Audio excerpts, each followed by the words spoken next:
Good evening, everybody. Welcome to the May 7th, 2019 Public Works and Planning meeting. Our first order of business would be for our Vice Chair, Steve Piercy, to approve the minutes. I've looked over the minutes and they all seem to be in order. I move for their approval. Thank you. We have a second. All in favor, please say aye. Aye. Any opposed? Thank you. We are going to shuffle the committee reports briefly, and if the committee doesn't take any opposition, I would like to go ahead and get the Highway Department report up to the front, and we will get that out of the way.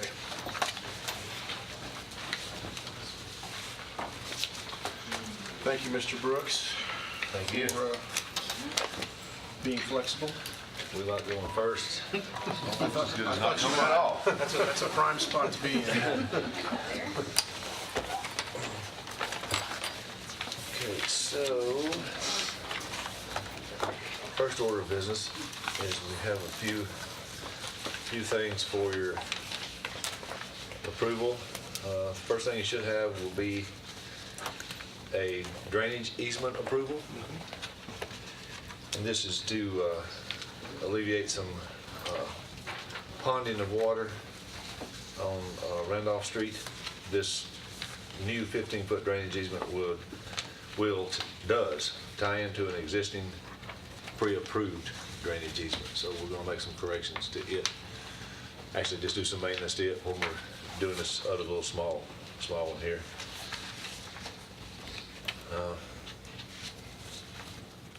Pretty minor. Pretty cut dry. Yeah, pretty minor. All right. Yeah.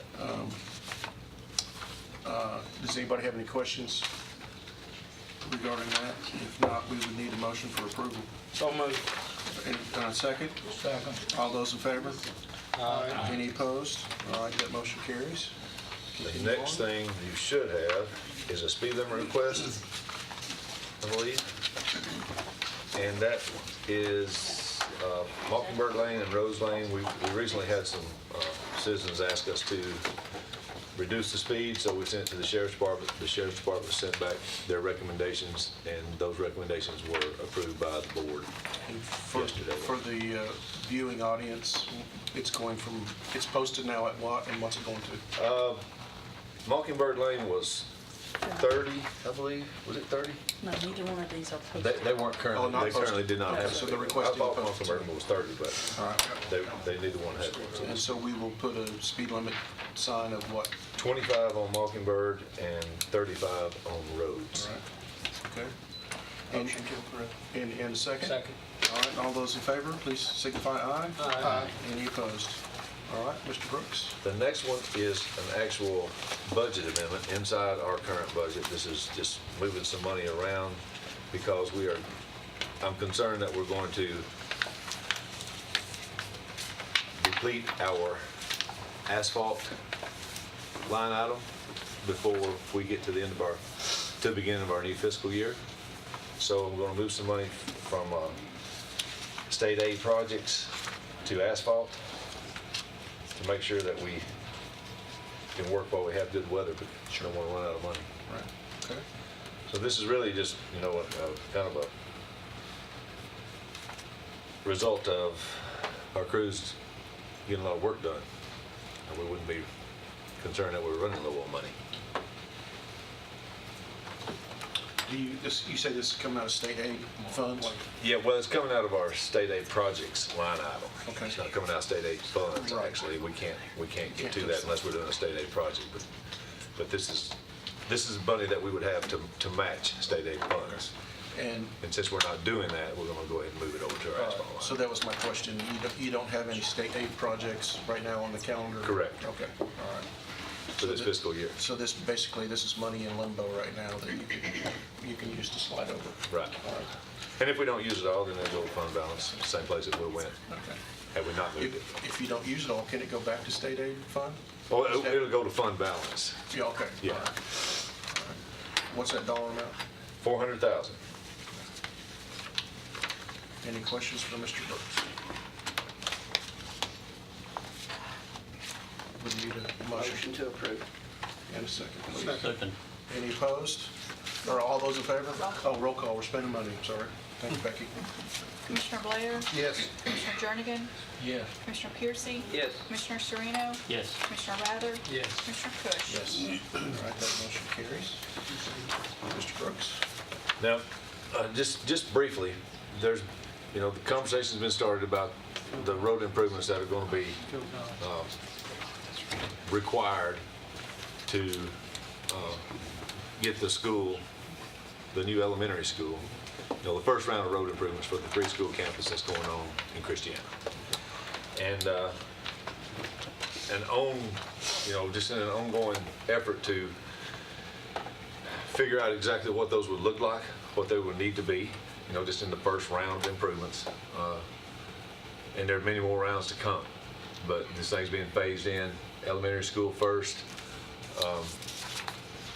My understanding is then there'll be a middle school, and then later, years down the road, it'll follow up with a high school. So,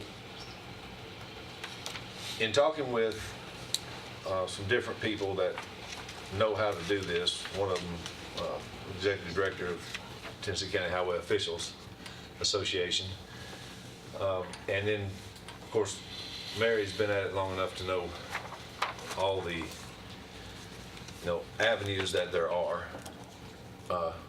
the potential avenues of how to set up an account inside County General that the Highway Department could use to pay for materials. And she has the item, what was the,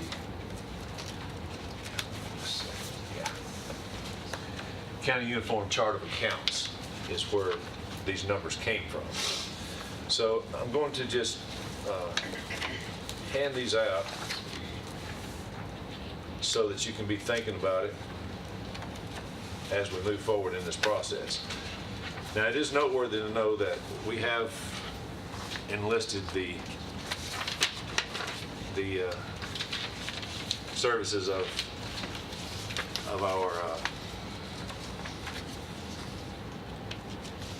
engineering department, and with that in mind, ELI, our consulting engineer that we're using now, based on the master services agreement that you guys, I'm sure, are all aware of, they've been helping us try to come up with a concept plan so that we can have a public meeting to try to clarify to the folks out there what our intentions are. And just to date on that, we have already spent $18,412. And while we are closer than we were, we still don't have a set of plans that we could present. Now we are getting to that point. We're getting close enough that we're going to be able to know. I feel like the next go round we will have an actual set of plans that we can present to someone at a public meeting or wherever. But that's $18,000 that the highway department's already put out to just get the proverbial ball rolling. And that that I don't want to make light of it because a lot of work went into it, but we're actually talking about 16 sheets of paper. Yeah. So. And that's just for phase one, right? That's just for phase one, and just to get us to a concept plan. Right. So on that paper I just handed out, you'll see some suggestions of how an account could be set up, and we will talk to Ms. Nolan about this soon. But the bigger issue, because it is possible to set up the account and to manage the tickets on our end and give all those to Lisa, whoever, and make this happen. But the bigger issue that has to be addressed is, an account without money in it is not much help. So we got to figure out, where the money's coming from to put into the account to pay for these materials. I am suggesting that the highway department do as much of the work as we're capable of doing. We could run into some stuff that we're just not set up to do. We have to do some bridge modification or something like that could get over our skill set, but the majority of the work would be performed by the highway department. This proposal that you're looking at right here, the majority of work would be done by the highway department, and the material would have to be paid for by county general, or unless somebody's got a better idea. Now, we've talked about labor and we've talked about material. We also had to add to this thought process all the right-of-way acquisitions that have to happen to make this, feasible, to even get started. That got to be job one. And I talked to Ms. Phyllis Fultz, she's our PW legal secretary, and she's a little under the weather. She was in here tonight.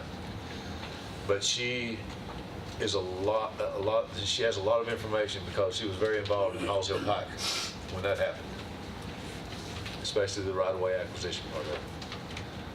But just based on her estimate of what it would cost per parcel just to get the legal stuff done, without expending any money to buy any actual land, actual right-of-way, it's significant. When Halls Hill Pike was done, just the legal on each parcel was around $5,000, and that's been several years ago. So many years ago that I feel like that's probably doubled. Realistically, I feel like that's probably doubled. And I think we're talking about 60, what do we decide, Mary? 62 parcels that we know of right now in round one. So we're talking about big numbers. There's more of this conversation to come. I know you guys have a full agenda tonight, but I did want to take this opportunity. And I know Mr. Dodd wanted to be part of this conversation, and Commissioner Dodd wanted to be part of this conversation, and he had some family matters he had to take care of tonight. So I'll see to it that he gets this same handout. But just to give you something to look over and start thinking about, and I'll just leave it there for now, unless anybody has any questions that they want me to try to address right now. Okay. What you're working on for this, is this for the elementary school or to apply to all three schools when they're all built? Or are we going to go back and revisit this every time they start another school? I think this will be an ongoing project moving forward for quite some time. When I was asked to maybe give an idea of what kind of road improvements would be required, you got to start somewhere. So what I decided I would do is start at the property, at where the campus is going to be, and radiate out from that, thinking about where the students were going to be, where the schools are going to be populated from, where the students will be coming from, and then you also have to consider, once the child, let's just assume that this child we're talking about is dropped off, is a car rider, and once that parent or guardian drops that child off, then are they going to go home or are they going to go to town? It's one of the two. They're going to go home or they're going to go to work. And if they're going to go to work, what direction would they leave that area going? So that's the things that I took into consideration. So the answer is everything that I'm proposing here would serve all three schools. But as the population of the schools grow, then I'm trying to get, if we're going to work on the road, I'm trying to get it to the point where we don't have to go back and work on the same road each time a school is built. I'm trying to get it to where we keep building off of that hub. Yeah. That's my intention. Is there a schematic of the property showing where each of the facilities plan to be, and the exits and all the road structures around the facilities? Yes, sir, that exists. I do not have that. I have seen it, and when I saw it, I think it was just a proposal. It wasn't set in stone, so to speak. Yes, sir. I believe the access roads that are leaving the property and joining to existing county roads are kind of written in stone. But as far as which end of the property the elementary school is going to be built on, the last conversation I had, that was still in question, whether it was going to be on the north end or the south end of the property. That was still kind of in question. Be helpful to know that on the front end if you're going to be working on roads. Yeah, but as you can, it would indeed. It'd be, yeah, a little off in there, but it all kind of leads back to the same place. If you look at the big picture and look at the big map, it all kind of leads back to the same place. Okay. And so this proposal would accommodate the elementary school being at either end of the property. Right. Let me put it like that. Thank you. Sure. One, Commissioner you Reno. mentioned 62 properties that would have to Parcels. go, parcels that have to go through the acquisition process. On phase one. Is that one school? Is that both? But that would be all of phase one, yeah. Okay. Which, phase one makes the assumption that what we've been told is correct, and they're going to try to bring a elementary school online in the fall of 2021. In Christiana? Okay.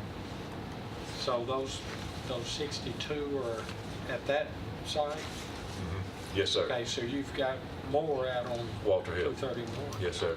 Okay. So this is, I'm only talking about Christiana right now. Okay, all right.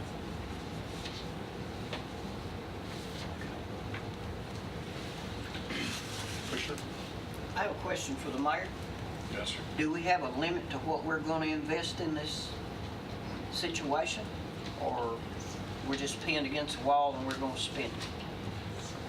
Well, I think the commission went on record of supporting purchase and acquisition of property, Yes, sir. right? Yes, sir.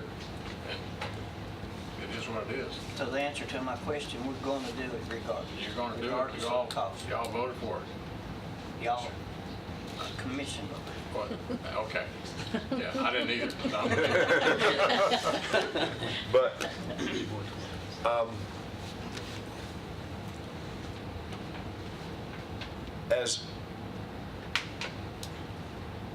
as big of a task as it obviously is, I don't want anybody to get the impression that I'm against it. We'll figure out a way to do it. We will figure out a way to do it. And there's no doubt in my mind, based on all the current growth projection that we're seeing, that the school has this need. I don't think it's above and beyond. I don't think they would even consider it if they didn't know that the need existed. So it's just part of being in a growing county.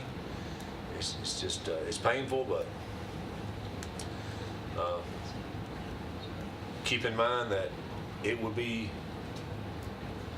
a lot more burdensome if a contractor were doing this work. The engineering process, every bit of it will be in the length of the project. So while it's going to be a lot of money. It's going to be a lot of money, but it will be a lot more money if we had to go through the process of getting a contractor, if we had to let this thing out to a bid, public bid. We're getting to utilize already in place contracts that we have with different vendors, different suppliers. Crushed stone, metal pipe, concrete, fencing, all these things we bid on an annual basis. So, and we get a pretty good price on most of this stuff because of the volume, and they know they're going to be paid. So that's a big plus too. I'm hopeful after this process and this experience that we learned some things, and this next go around, we're kind of not behind the eight ball, and everybody's on the same page, and that would really make the process a whole lot easier. The time is what, Did you just kick me in the foot? No. the time is what, I didn't want you to get electrocuted. the time is what concerns me the most. You know, it's a short timeline to get this much work accomplished. You know, it's a very short timeline. And it's not, as you all know, it's not all we had to do. You know, we're the highway department. We've got 1,000 road miles to maintain and hopefully improve as we go along. So just the day-to-day operations. We were busy before this started. So. Well, Mr. Chairman, to follow up on Commissioner Rather's comment that we have learned, and I think that we're relearning, because we found a document that actually goes back to the late 90s when Mayor Allen was here, and the commission, in its infinite wisdom at that point in time, actually had a checkoff list to be checked off on any purchase of property by the county or the schools. That has to go down the list, and the engineer has to check off on it, the road superintendent has to check off on it, the county attorney has to check off on it, water, gas, everybody has to check off on that site, as opposed to coming in there and say, here, we've chosen this site. Yeah. So I think that it's only doing our due diligence on behalf of the taxpayers. So something that, I don't know why it disappeared, but I think it's time to re-implement that going forward. But I do think that Road Commissioner, or Director Brooks, is going to save us a lot of money. Yeah, okay. We'll just need to figure out how to pay for that. All right. What else, Mr. Brooks and Mary? That's all I've got. Thank you, too.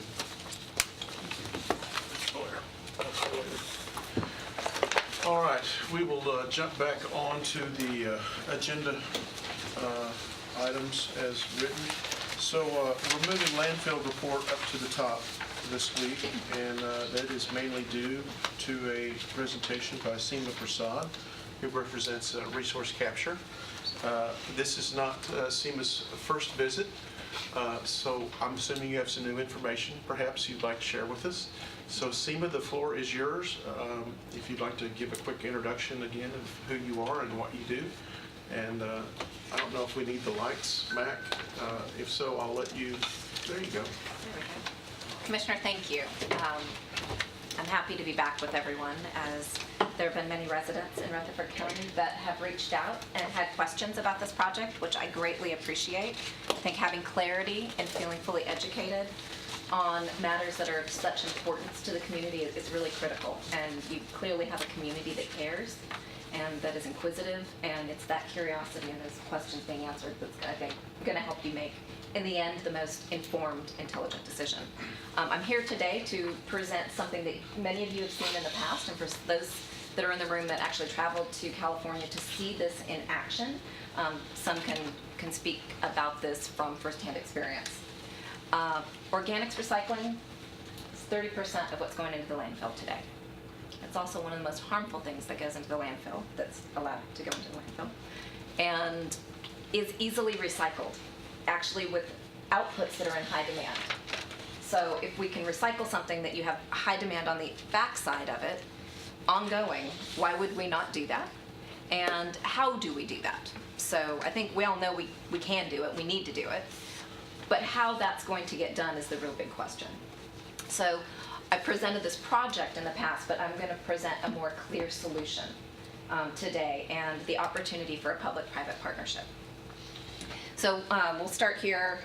For those that haven't seen the sketch of the facility, this is a rendering of what we would like for it to look like. I don't think a facility that makes renewable natural gas and compost needs to look like an industrial facility. It needs to look like it fits into our community.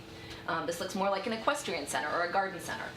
A facility like this would take in the food waste or organics waste, so it's not just food. It can be pizza boxes that have, pizza on it still, because you can't recycle that like cardboard, but you sure can put it in a facility like this. It can take some yard waste. It can take some manufacturing residual waste. On the very far left there, you would see a weigh scale. So the trucks have to be weighed going in and going out. That's state regulation. We need to know how much is going in and out, and that's how we can charge the hauler as well. We need to know how much they are tipping there at the site. In the very center, you see a square building, like will pop up on the top. That is meant to be an education center. We have agreements that we'll be finalizing with MTSU this Friday with the data collection professors so that they could be overseeing all the data going in and out and writing papers on this and being able to show the greater community. And this isn't just Tennessee, this is the rest of the country, and this is the rest of the world. How this data can be extrapolated into something really thoughtful for communities to use as they make decisions moving forward for their waste systems. They can house themselves right in that building. It's also the building where we teach children and we teach community groups what we're doing. This is transparent. This is open to the community. They get to see everything and they get to be educated. Kids get to learn agricultural science. They get to learn engineering. And it's right there where they can be taken through it and learn on site. There's a really great not-for-profit in Middle Tennessee called the Urban Green Lab. And they have already developed the educational materials to go into public schools and teach and work with the curriculum that's already there and teach the kids what's happening here, and they have these take-home lessons. And this is a field trip. This is kind of the reward. This is the fun thing, to go to a waste facility. Whoever thought of that as a kid? But this is where you get to go and you get to eat things that come out of the ground, where you see the greenhouses and the gardens in the front, and you get to really learn the full cycle of where our waste goes and what it can become. Studies show again and again, when children learn this, their habits change and their parents' habits change. And that's how a community, over time, it does not happen overnight, but over time changes those habits such that we are no longer putting organics in the landfill bin. All right, so Resource Capture is a 501c3. It's a not-for-profit. We are a mission-driven not-for-profit, hoping to get organics out of landfills and to process them responsibly. That means safely and cleanly for a community. I've been working for 7 years to identify that right technology, and that right technology has been employed in Europe for over 30 years. It is the same technology they've been using the whole time because it's not broke. They're not trying to fix it. It works. Our aim is to construct a dry anaerobic digester. If we were to do that, we can process the organics portion of our waste stream into 3 different outputs. It's going to be liquid, solid, and gas. The liquid is compost tea. This is what the University of Tennessee soil scientists are about as eager as can be to get out there with all the extension programs, because that compost tea eliminates our need for chemical fertilizers. Then you can go to a golf course, you can go to parks, you can go anywhere, and they can fertilize with something that is a residual of our waste stream. It's higher in nutrient value and a lot safer. I think the real take home here is, in Rutherford County, we've all here been dealing with a landfill that is getting ready to close, and it's time to make some new decisions. As you're making those decisions, there are big steps to take. And this one can be a really historic step. The digester will be the first of its kind in the South to show that on a very small footprint, we can process safely and cleanly a very significant amount of waste in an enclosed vessel. It's not out in the open, completely enclosed, such that it is safe and clean for the people that work there, as well as for the community surrounding it. You don't even know it's there. The one that we went to in San Francisco, for those that were on that trip, Brooke was there, Craig was there. It's right next to Genentech, which is one of the founding companies for Silicon Valley. They would complain if it was, they have the right to complain, they're the neighbor, but they don't. Over the last 7 years, I've worked at 11 different facilities and with numerous communities on how to best collect, process, and educate the community at the same time, but then also sell those outputs. You can't make all this compost if you don't have a place to put it. So it's spending all that time learning what other communities have done well, what are all the variables, and how can we take care of that such that it is in the community's interest. Again, we're back to this is mission driven.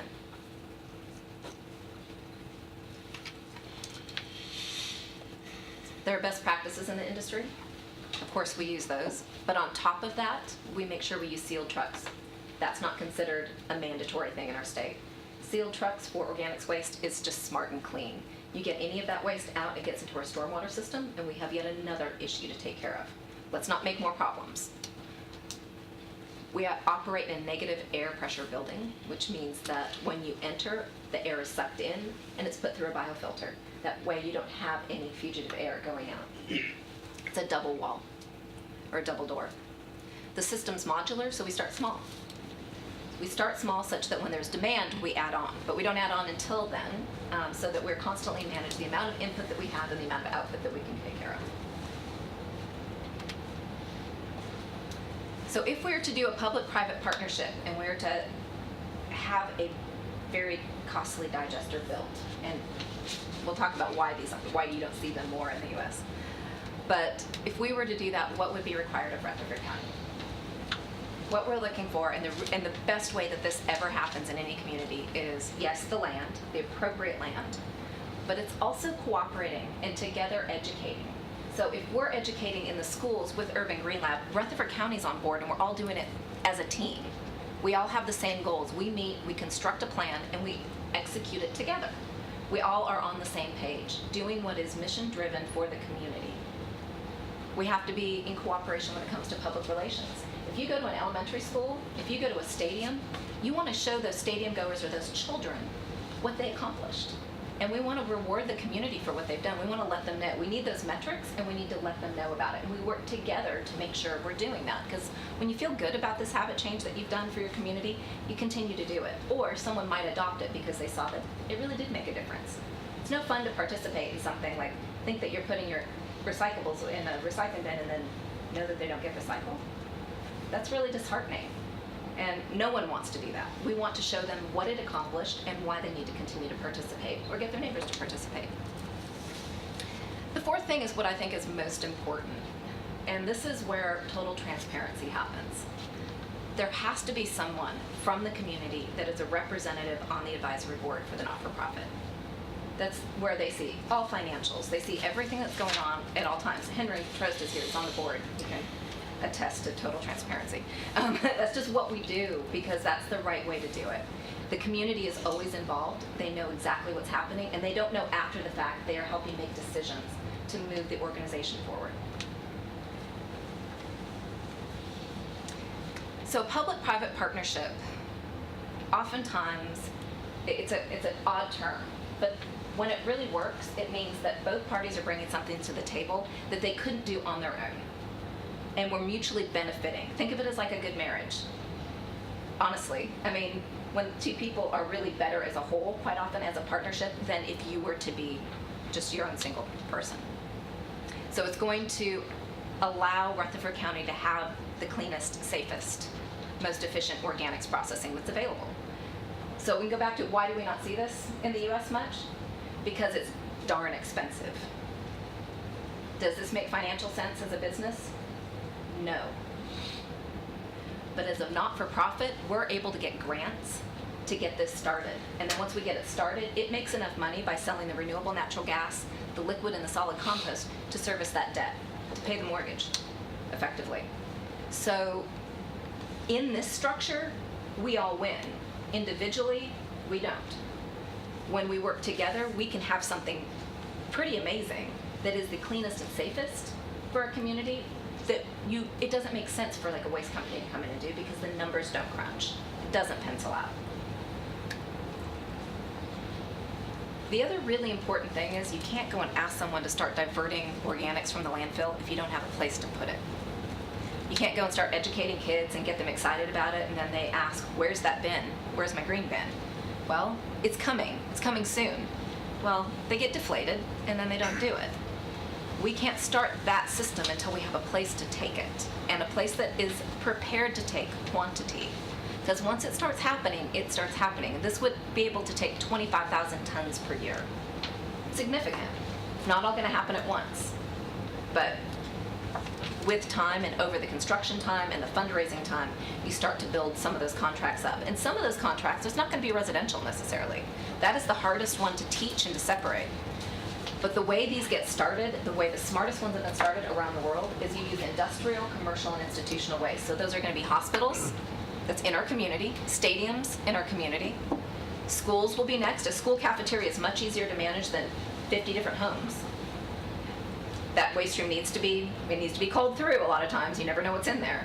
So when you've got a hospital staff that you're training, you have a nursing home staff that you're training, you're able to manage that and get volume and manage that volume on a much easier basis. And then you start funneling in as we're educating residents and more.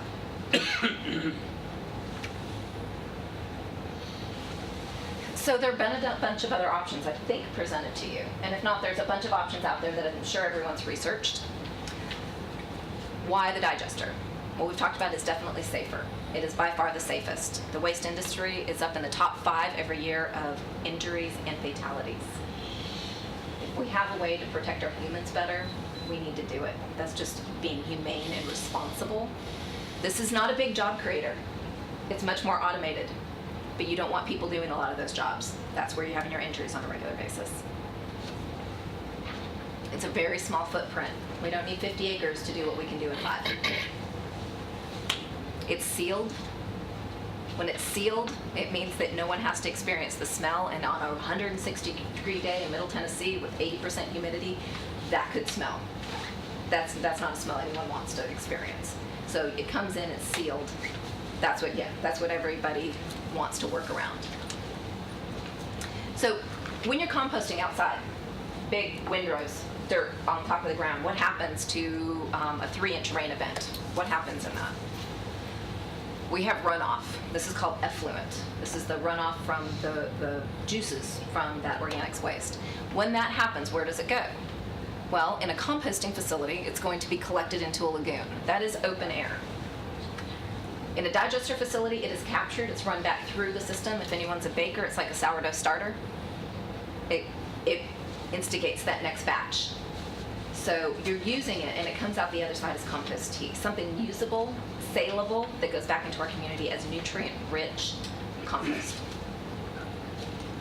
The really other crazy important thing is a digester. It is expensive. It's crazy expensive. But it makes energy. It makes renewable natural gas that can be sold on the open market. So this is a commodity that has decades of history that banks lend on. And the reason you can get a good loan on a project like this is because they know it's making renewable natural gas. You have a diverse portfolio, just like you would for like a retirement portfolio. You've got some things that are a little riskier, some that are much safer, and you know that you can service your debt by producing that renewable natural gas. Conversely, open air facilities attract birds, flies, and rodents. They release a lot of odor, and that runoff is still open air. With a significant rain event, it can be scary. I met with MTSU a bunch recently, as well as UT. The solid waste guys at UT are very concerned, and same with the soil scientists, about the rain events that we've been having. They said our current regulations are not at all prepared or written to accommodate them, and especially when it comes to solid waste management. So the finances of this, I mean, as I've mentioned, it's a very, very costly proposition. We already have over $1 million in financing and grant money, and there's millions out there. But these millions aren't available until you can cite a site. You need to be able to say this is the actual location, because some of them are dependent on the zip code. Some are USDA grants, some are Department of Ag grants, some are foundation grants. And that money is available to start something like this, such that it would stay in the community, to a not-for-profit, to a business that is mission-driven. It is not available otherwise. So once there is a site identified, you can attach it to that grant proposal and start collecting those monies for a project like this. And flesh out the funding that's needed in order to satisfy the bank to do the loan. Those are grants, by the way, those are grants. That portion, that up to 1/3 that we would be putting down, is going to be grant money. That's not money that we pay back. It's 2/3 of that we'll end up having to pay as a loan payment over time. I think I've probably stated it now why this isn't a for-profit business. I mean, if we were in the Massachusetts or the Californias of the world, where they spend $100 a ton or more to get rid of their waste, this would be a for-profit business. In Tennessee, those that aren't in Rutherford County spend $30 to $36 a ton to get rid of their waste. It's just not competitive. You can't make money at this. There's no mandate to say you have to divert your waste, so people aren't going to, and it would cost them so much. I mean, the real cost of like what the tipping fee should be is anywhere between $75 and $90 a ton. We don't want people to pay that. No one's going to do it, right? So we have to get it underwritten on the front end with these grants to make sure that note's lower. So we can afford to charge people a whole lot less and participate in sending their waste here. So the timeline.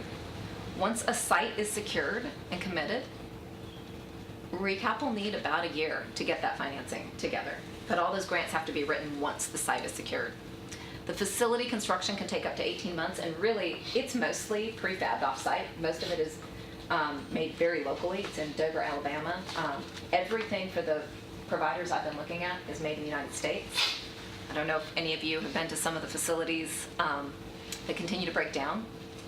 It's not made in the U.S. It's not U.S. steel, and it's not the quality that we want for the long term.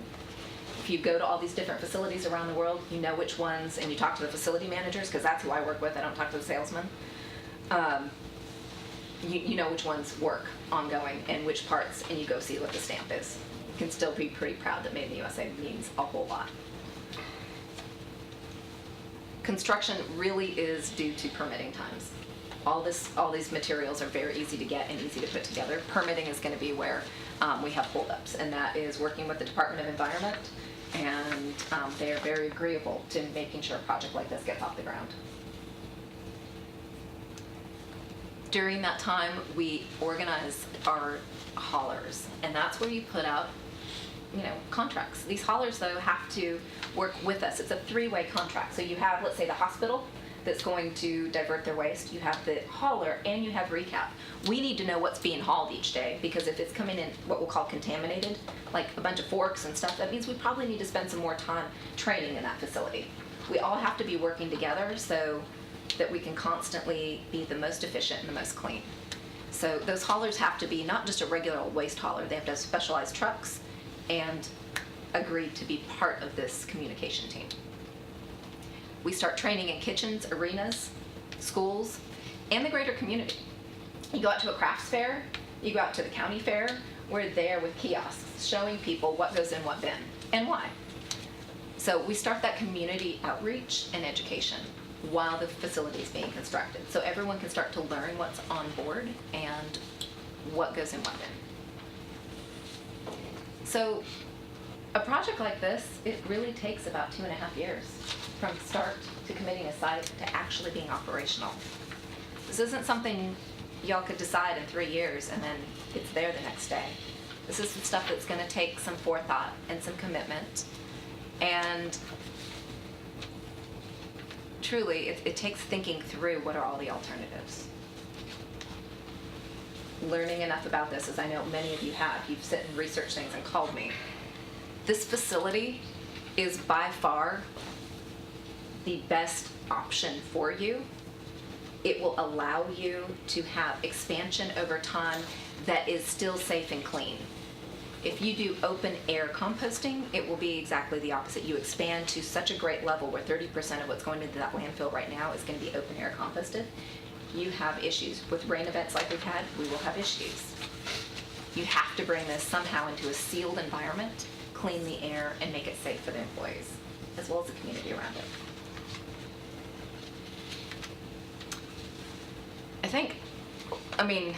Very lastly, we've worked for 7 years now to work with the community on not just getting grants, but getting endorsements. These are leaders in our community. The Department of Environment themselves, HCA, Cumberland River Compact, who really is trying to manage all of our waterways. If you look at that, who's up there, these are people that I respect immensely. The Environmental Council, MTSU being here on the ground as part of this, as part of the data collection and the ag program.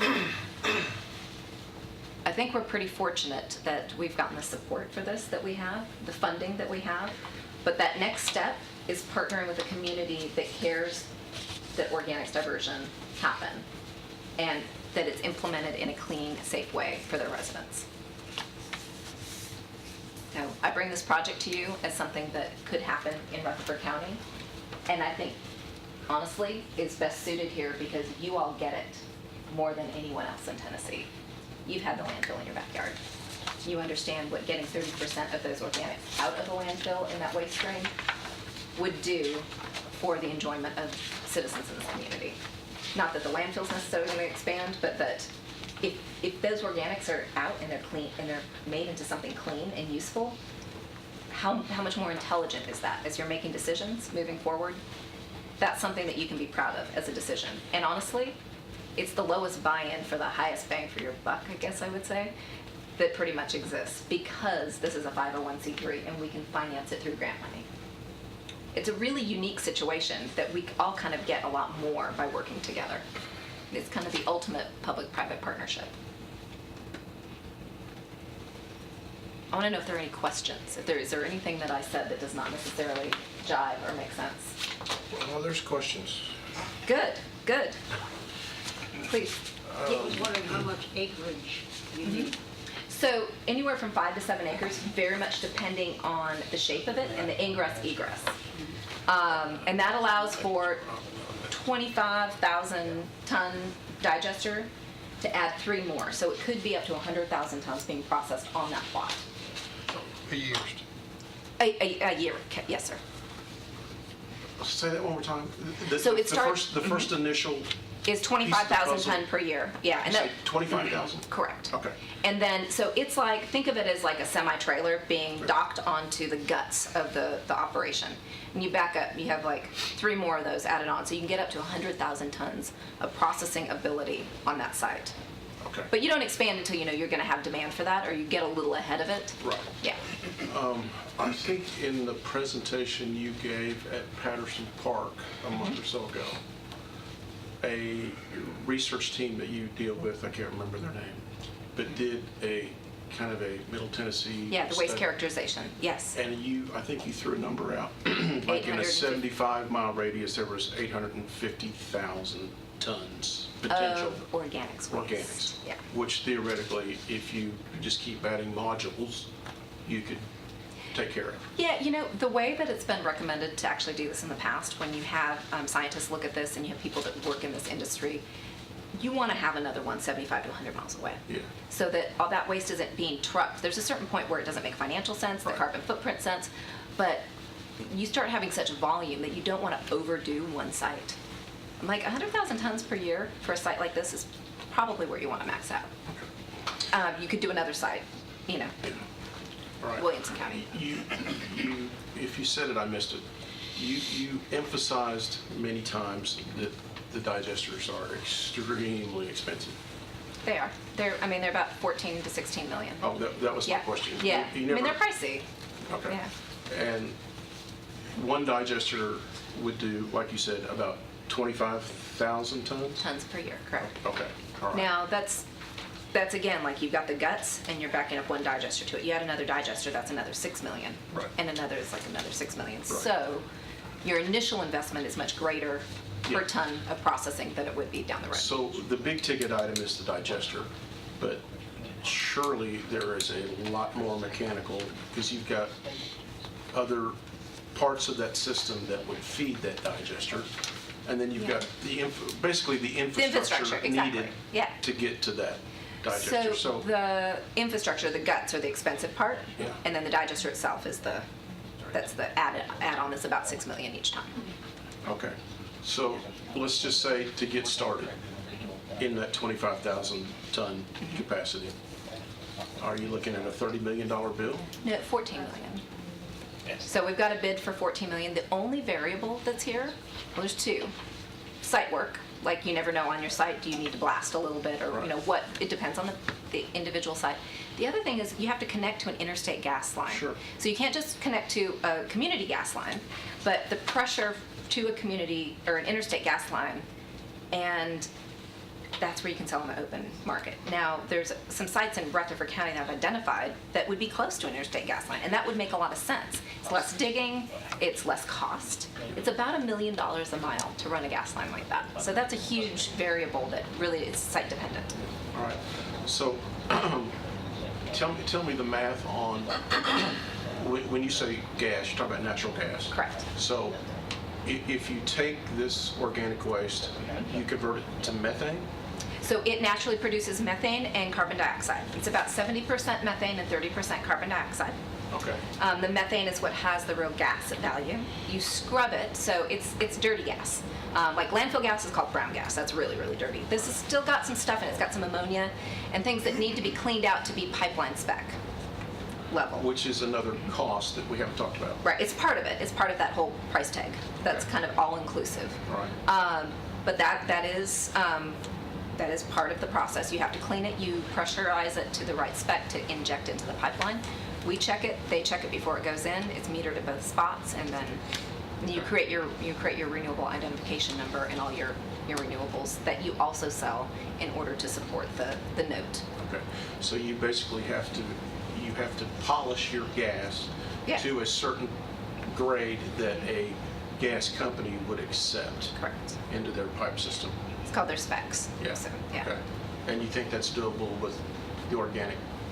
It's done all over the country now, wherever you see one. So, for example, in South San Francisco, they actually make a lot of theirs into compressed natural gas that they fuel their trucks with. Yeah. But landfills do it, actually. They'll clean that gas and inject it into the pipeline to be able to make money. All right. It's really dirty gas to do it. So silly question. Yeah. And again, It's not silly. we're all novices here, so we. Hey, it took me 7 years we to get don't to this know. point, so. So you spend a whole bunch of money on building a plant with the thought, okay, one of my ways to generate income back is to sell off the gas. Right. So you build this nice plant and you hope that you have the right spec on your gas to the pipeline company will accept it, but you're kind of betting on the come a little bit. No. So no, you know what the spec is. You can't have an agreement with the company without totally knowing the spec. There's a legal agreement, Well, and how do you know until you actually produce, you The gas. process the organics and then make the gas? So How do you know they what have the to, outcome's gonna what be? the spec is going to be? How do you know what your product coming out of the end pipe is going to be if it would meet spec? Oh, well, so it's a great question because it's going to change every day. Yeah. So, and you have to have the equipment there to accommodate that change every day. Okay. So, for example, Zanker Road facility in San Jose, and also the new one in San Luis Obispo, you're adjusting every day. Okay. And the equipment's designed to do that. And the equipment's been around for over 30 years, so they've tweaked it a little bit. It's pretty much the same original model. It's kind of like the old VW Bug, and they just like, this works, let's It not. scrubs the gas every day. Yeah, it scrubs it. It scrubs the ammonia sulfide out. So it's like a and- cake mix. Every day you might have to pinch a little of Yeah. this in or pinch a little of that in to make the hit spec. Yeah, but so the equipment's designed to accommodate that. Okay. And it's also all, I mean, you see it all. I can pick up my iPhone and I can look at it and I know exactly how much gas is coming out of that at any given time. I know if we need to start rushing the batch a little bit or pulling back to maximize gas production. And I also know how much ammonia's in it. I can look at all the specs on my phone Okay. at 4 in the morning because this is operating. See, I know, well, because I would, but because I'm just curious. But it operates 24/7, so you've got a feeder that's constantly feeding the vessel, Yeah. and it's just constantly operating, and you're constantly keeping the bunker full. It may not be totally full because maybe it's Sunday night, we haven't received anything since Friday, but it's full enough where it's going to stay operational through the weekend, and then you fill it back up, 5 o'clock, 4 o'clock Monday morning, and it just keeps going, and we can watch it. So it's all highly, and that's one of the reasons it's costly, because it's highly mechanized and safe. I mean, it's got all these safety mechanisms. like One last fire. question, then I'll pause and let others have a chance. Approximately, out of those 25, sticking with that 25,000 ton number, approximately how many cubic yards of methane do you get to sell on the market out of those 25,000 tons of organic waste? So it's sold by MMBTU. Okay. So it is still metrics. Okay. And so for every 100 tons of waste that you get 279 MMBTUs. All right. So, And I can give you all the data on this. so say that again slowly. 100 tons of waste equals what? 279 MMBTUs. Okay. So if you run, and I can show you the whole, there's a very intricate spreadsheet on it, but at different times of the year, let's say, because your flow of waste is different. Let's say you get a Titans game waste in. Yeah. Let's say you get an MTSU, you get Raiders in. You have this influx, and you'll get different types of waste. Some will be more woody, and that's not going to produce as much methane as you get a bunch of dairy waste in. That's got a higher like methane production value, or meats, or oils, definitely.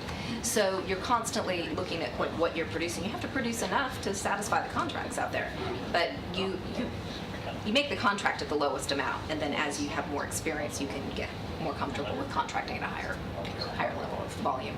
Yeah. Open floor. Questions, please. Well, it's not really an open floor. Oh, it's not, okay. Is it? I would say at this point in time, yes, we would, because we have other commissioners out on the audience, I would certainly open it up to others. Are you gonna like tap people on the head and say it's your turn to speak, or what? No, we're gonna be here a while, and I'm gonna go use the Okay, all right. No, I thought we were having a meeting. I would open it up for anyone that has a question if they'd like to ask SEMA. Sure I do. Commissioner Harris. So you said that the trash, 30% of it is organic? That's what the waste studies have told Okay, us. so you're saying at $15 million, that's 25,000 tons. This one will only process 25,000 And that's tons. $15 right? million, right? Yeah, about, Okay, yeah. so right now, we're doing 39,000 tons a year of organic.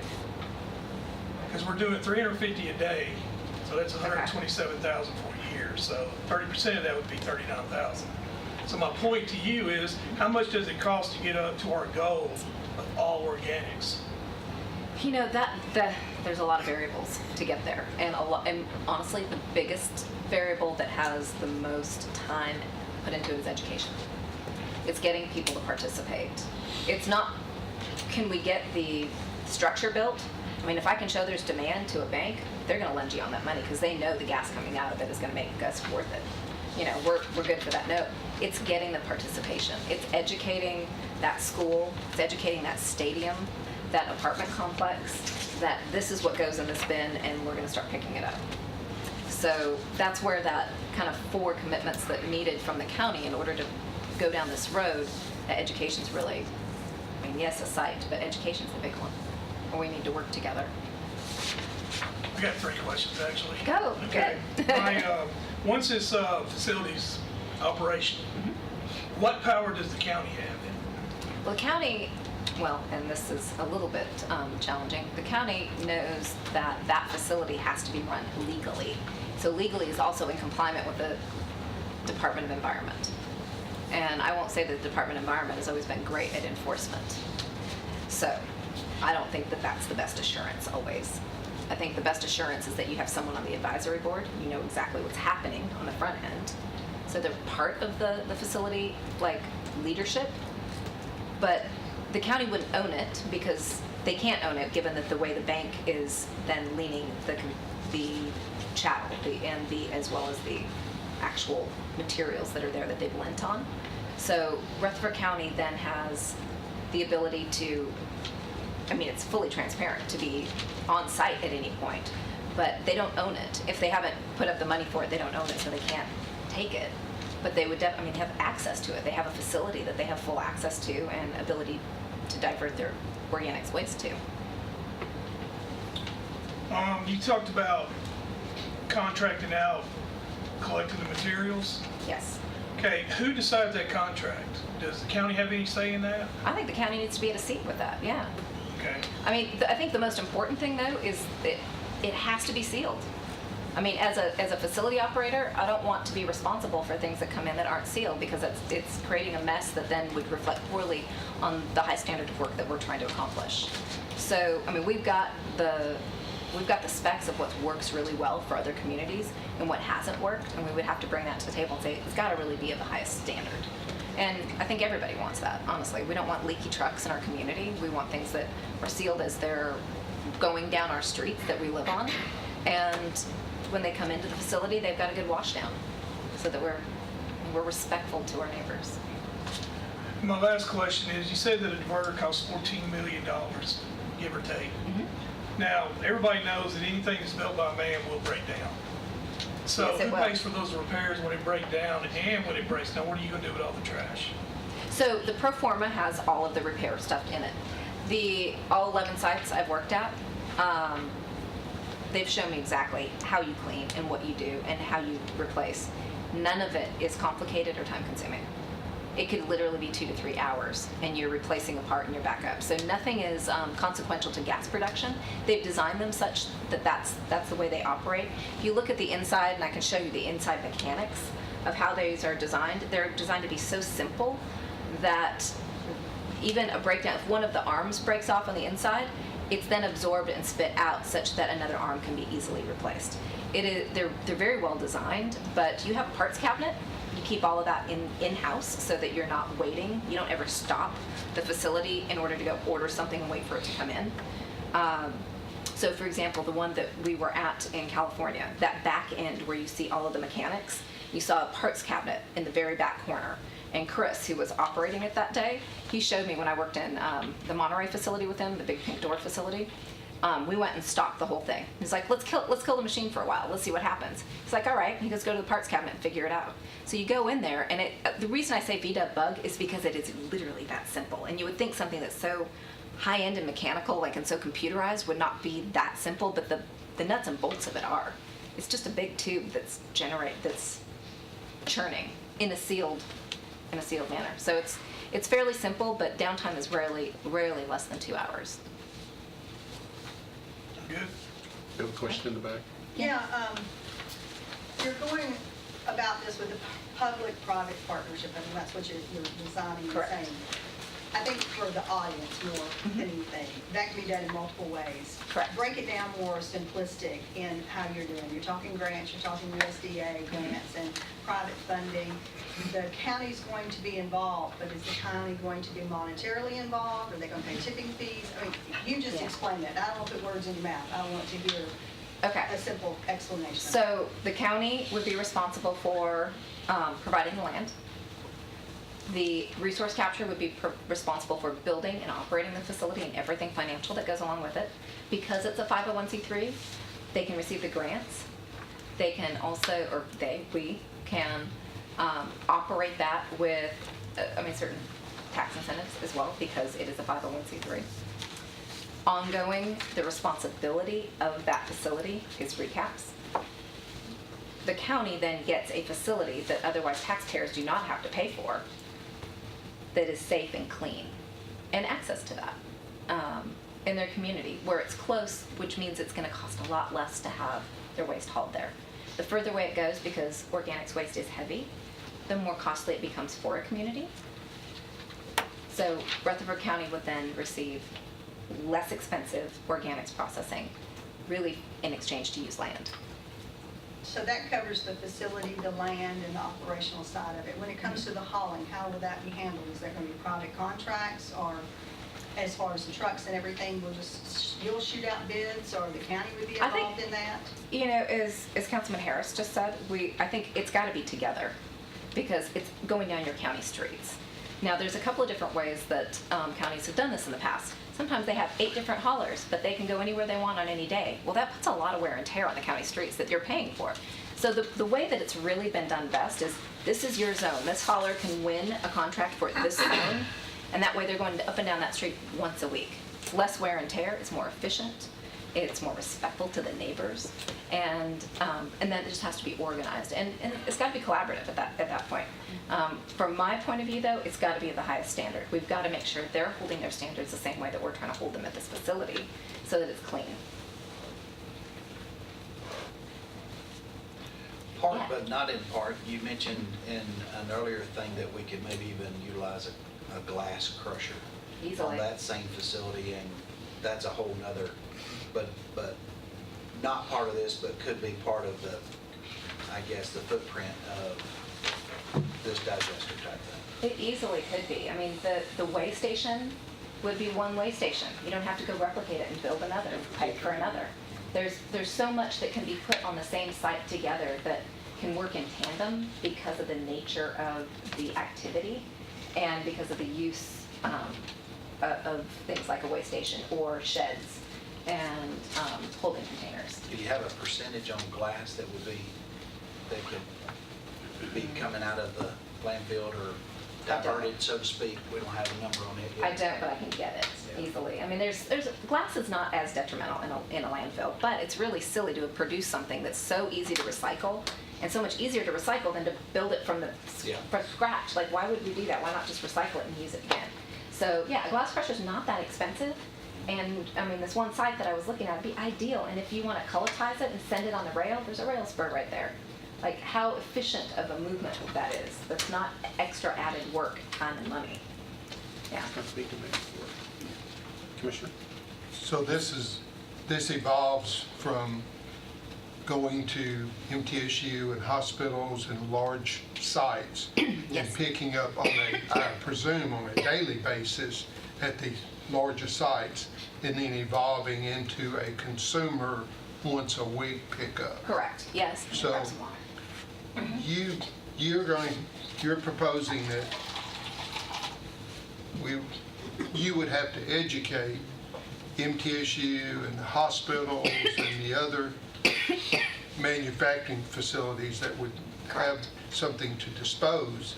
So you're going to try to train them to make sure they don't contaminate what needs to go into the digester. And that sounds like that would be a pretty tall order. It is. You're right. And that's one of the... I'm sorry, I didn't mean to choke you up. You choked me up. I had a cold and I got allergies behind it, and I swear this thing's never going to go away. So it is tough, but what we're doing is, I think, learning from other communities. Vermont's done an incredible job. The educational materials that they have are very much what TDEC is mimicking, so they can start educating in communities. You have the same visuals, the same. It's like, you know, if you ever looked at McDonald's, like, you don't have to even know how to read. You just push the button because it's got the picture. Like, you make it that easy. And so everyone's on the same page. They have the same pictorial to plug into, and it starts to become just commonplace. For those that were on the trip to California, you go down, you see at every building, you've got something that says landfill, and then you have organics, and then you have recyclables over here. And everyone had the exact same colors, the exact same like lettering, the exact same pictorial. So as a community, we start instituting that. But Urban Green Lab and resource capture, it's our job to go in and educate. And we've done it. I've done it all through Nashville and all the kitchens. So I go in along with a woman named Deb Paquette, who's been a chef in Nashville for a long time.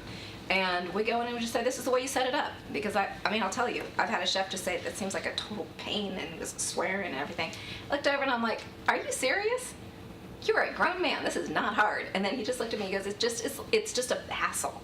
So I'm like, all right, I'll meet you in the kitchen in the morning, 10 o'clock. We'll have coffee before the staff gets there. We just set it up. And he's like, oh my gosh, that's easy. We just need to go in. We show them what to do, set it up, and it plugs it. Everybody does it at that point. But it does take being there, checking in with them once a month, almost like a salesperson would.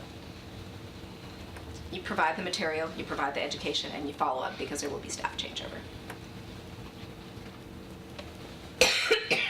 Any more questions? Excuse me. One, of course.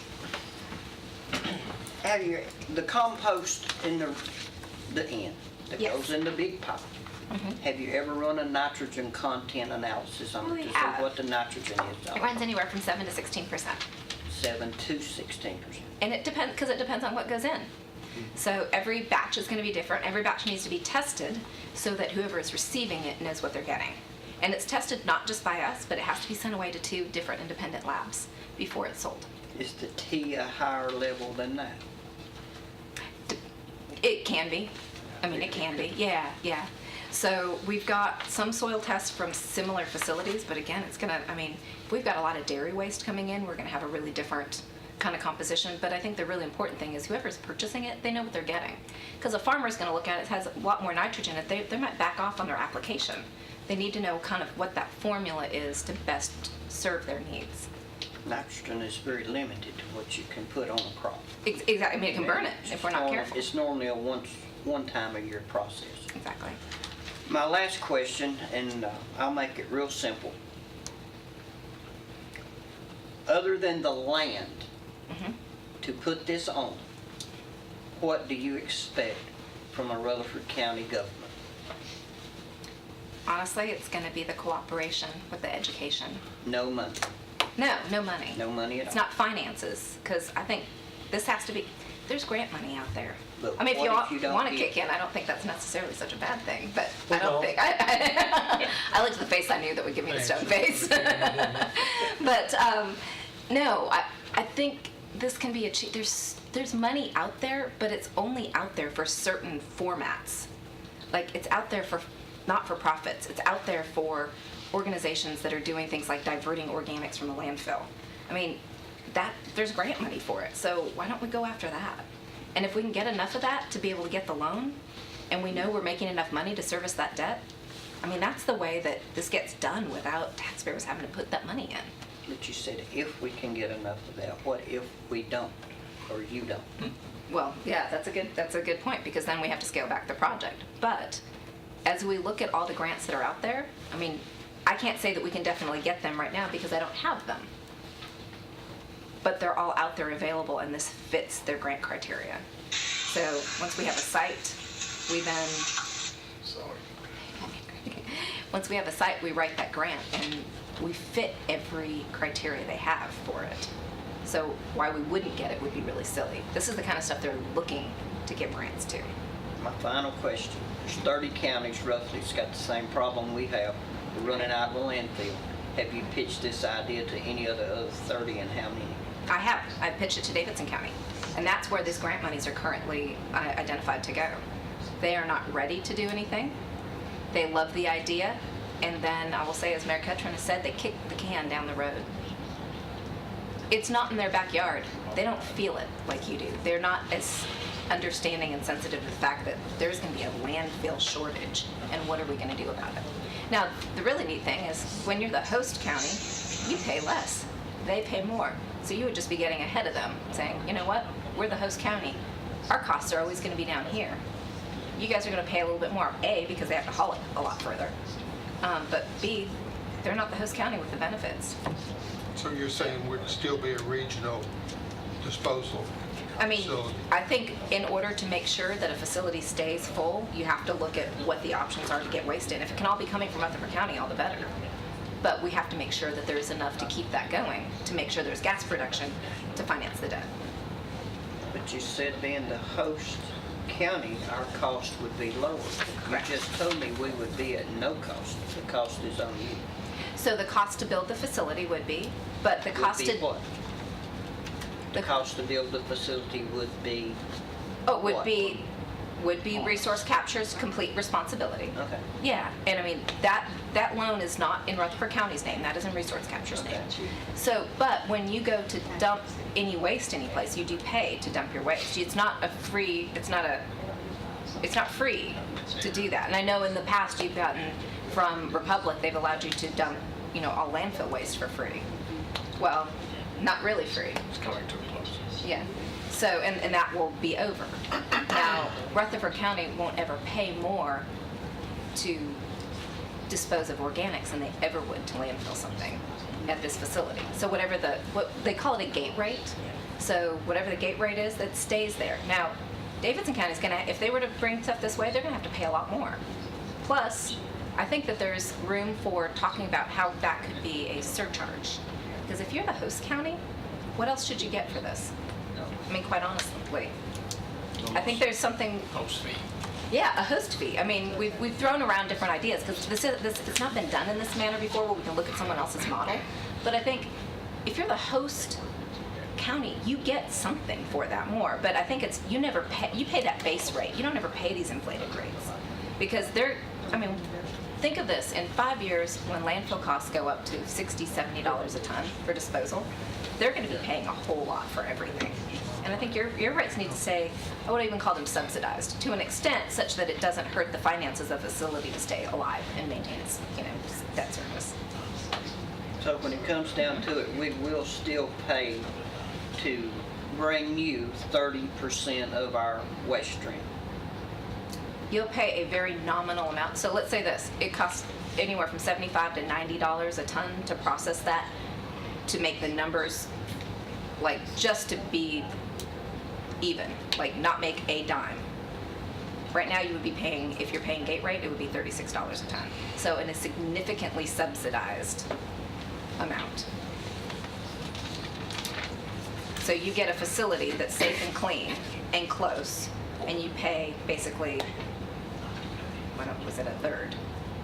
Or what would you call it, a fifth? No, it's like a third of what it would be on an open market. So let's say this facility was built in Williamson County, and you were gonna take it there, it would probably be $90 a ton for you to dispose of everything. If you wanna build it here, you have the benefit of being the host county and keeping your rates at the very bottom of the floor. Where if you go, if you go someplace else, you're not gonna have that control. Am I saying that in a way that makes sense? Oh, yeah. Okay. Yeah. On the beginning, I guess I misunderstood. We furnish the land, you furnish the operation and all the expense, and for our 30% of waste to produce your compost and your gas. If you're gonna benefit from selling the gas and selling the compost and have it in our county, I don't see us paying you a dime should we ever do this. One way or the other, we'd be just as well off to build our own system and do it ourselves.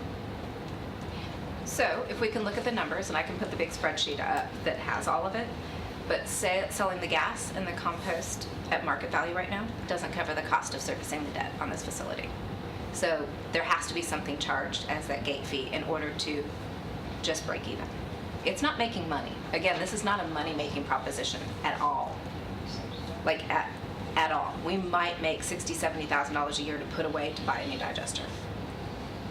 It is about producing or offering a manufacturing facility, processing facility that is clean and safe and responsible. It's not about making money off of anybody. It's about making sure we can break even so we can continue to have a facility available.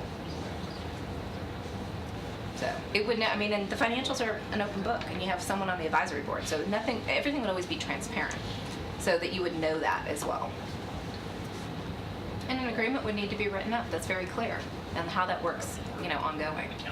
But there's two different buckets of cost of financing. One is the capital expenditure, and one is the operating expenditure. So capital expenditure is that's the facility. The ongoing operating expenditure still needs to be financed through the sale of the outputs and also what we'll call the gate fee or the tipping fee. Just to break even. It's not trying to make money off anyone. Honestly, the institutional waste, you charge a higher rate for. And have that help subsidize so that the host county can have a lesser rate. So basically, we'd furnish you a spot of ground to operate this on, just so it would be convenient to us, so we wouldn't have to truck it maybe to Nashville or Williamson County or Sheffield or something like that. That's the only benefit we're going to receive is trucking mileage. It's just close to us, correct? Well, there's a couple. So there's trucking, because that adds costs. So there'll be trucking. There will also be keeping your rate for that tipping, that gate fee at the floor instead of what it would be for anyone else. So, for example, Mars Corporation that has 1,100 tons of manufacturing residuals, it's food grade. They would want to send it here instead of Huntsville. Right now, they send it to the waste to energy facility in Huntsville. They spend $100 a ton to send it there, and that's including their transport. It would be significantly less to send it here. Well, if they're going to pay $75 a ton, that highly subsidizes the ability for us to have Rutherford County pay considerably less. So it's not just that you get less trucking space, you get a lower fee than anyone else would because it's hosted here. If you go to Williamson County or Davidson County, or let's say Wilson County does it, like produces this facility, they're going to charge you what the going rate is, which is $90 a ton. That's, it's almost 3 times the amount of what the gate fee is right now. Several years ago, roughly 30 years ago. Now, landfill's in my district. That's the reason I'm You're concerned. familiar, yeah. 30 years ago, or somewhere close to that, County Commission agreed to let a company start a landfill in my district based on the fact, hey, you can use it, it's good. We'll have you a landfill right here, and it'll be okay. 6 to 12 months later, they come back and told them, we can't operate because we're not getting enough trash, we're not making enough money to operate our landfill. Today, we're servicing 31 counties, and we have no control over that.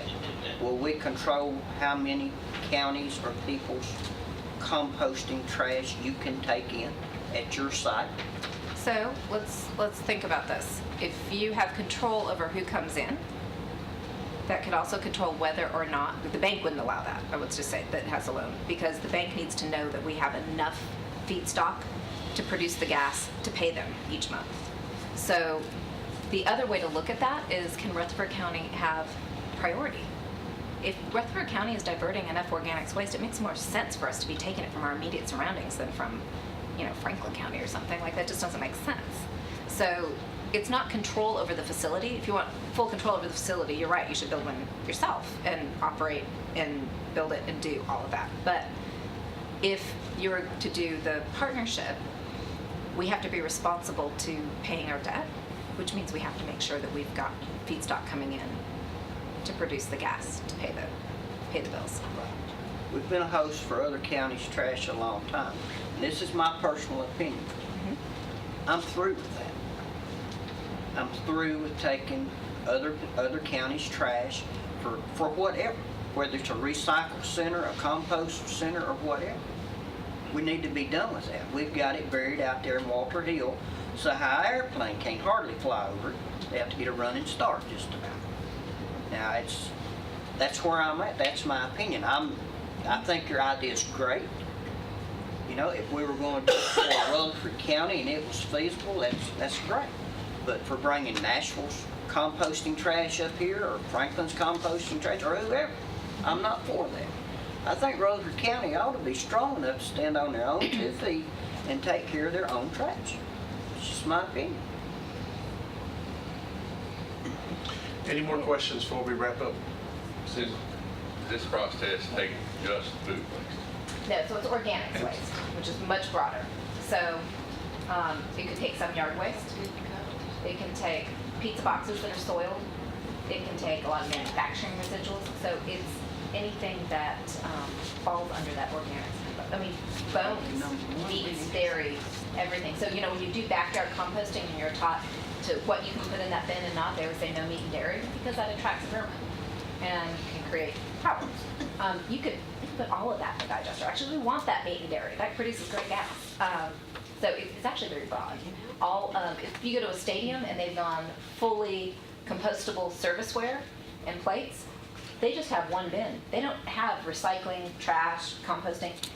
Everything goes in that bin. That's that plate, that's that fork that's made of sugar cane, that's the wrappers. Everything would be considered compostable, and it would all go to the facility. So MTSU has a game, all of that.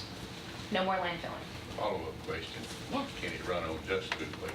It can.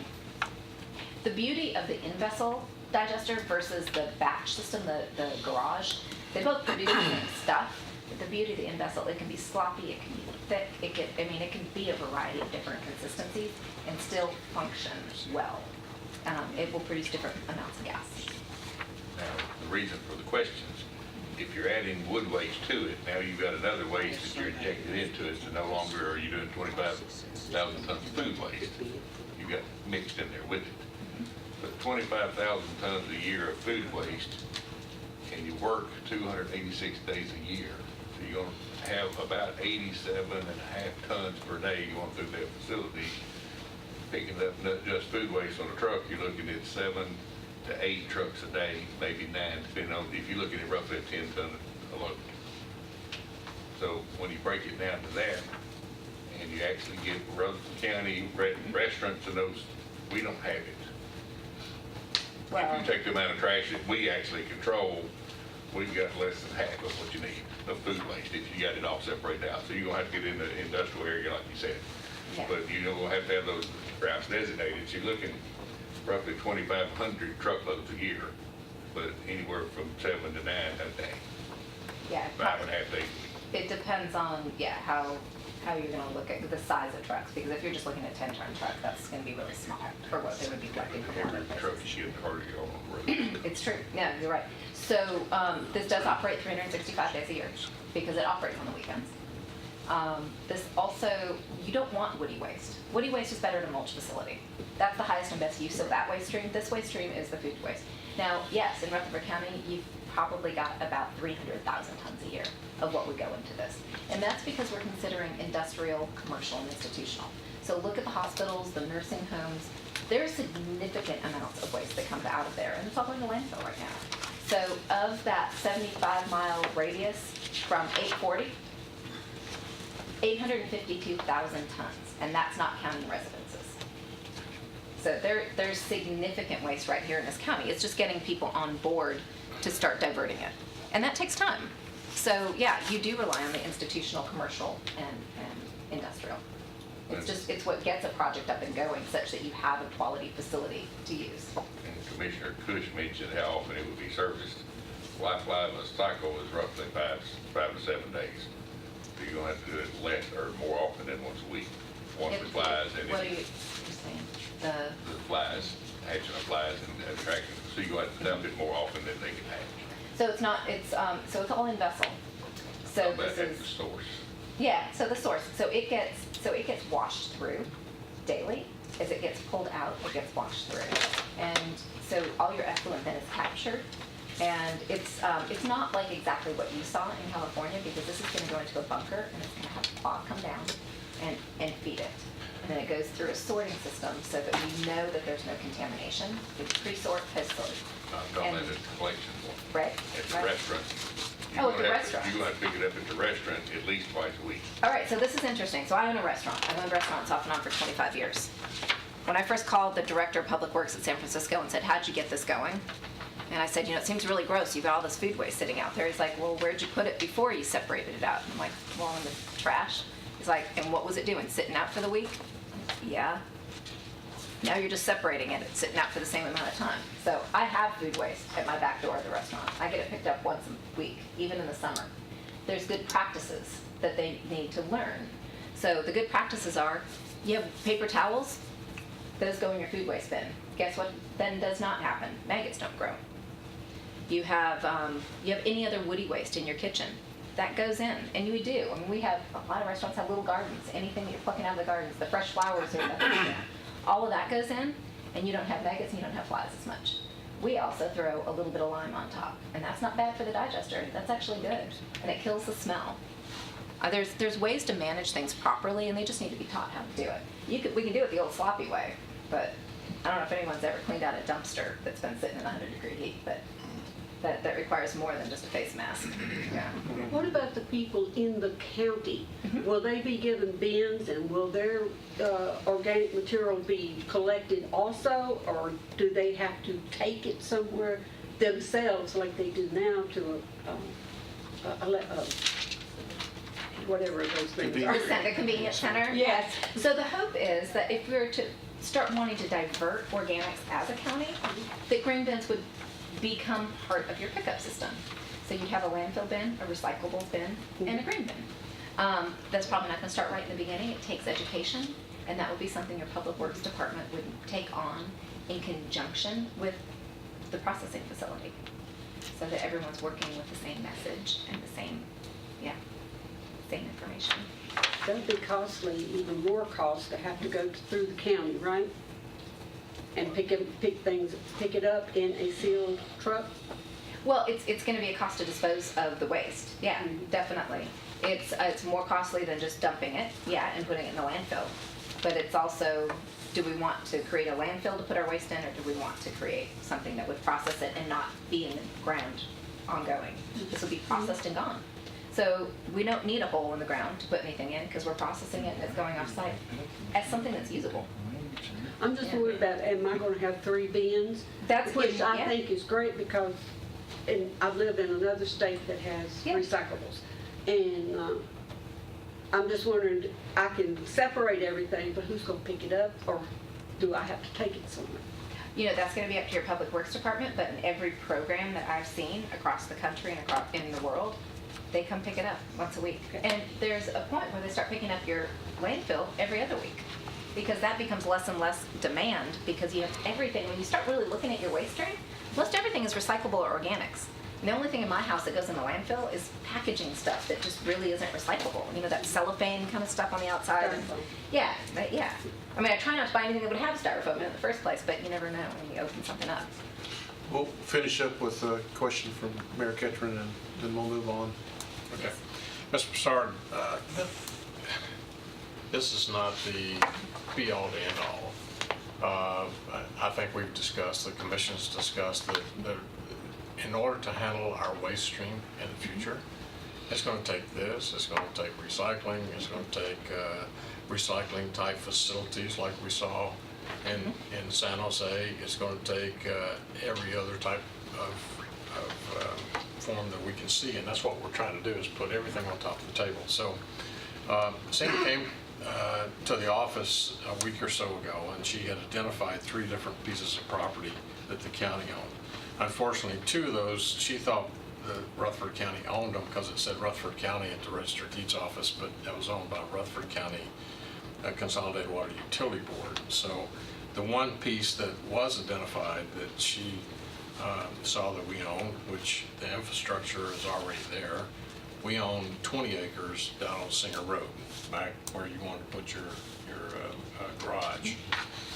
It's right, that's where you mentioned the railroad spur, Yeah. which is currently there. It only takes 2 to 5 acres. 5 to 7. 5 to 7 acres out of the 20 that we would have.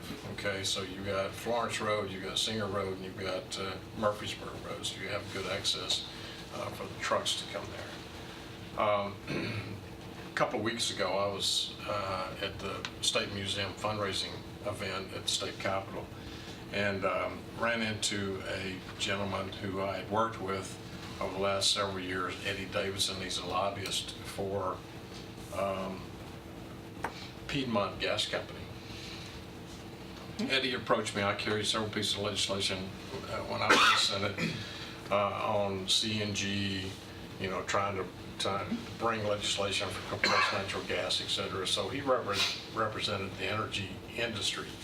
Piedmont was recently bought out by Duke Energy. So they've gone from like a $7 billion company to like a $76 billion company.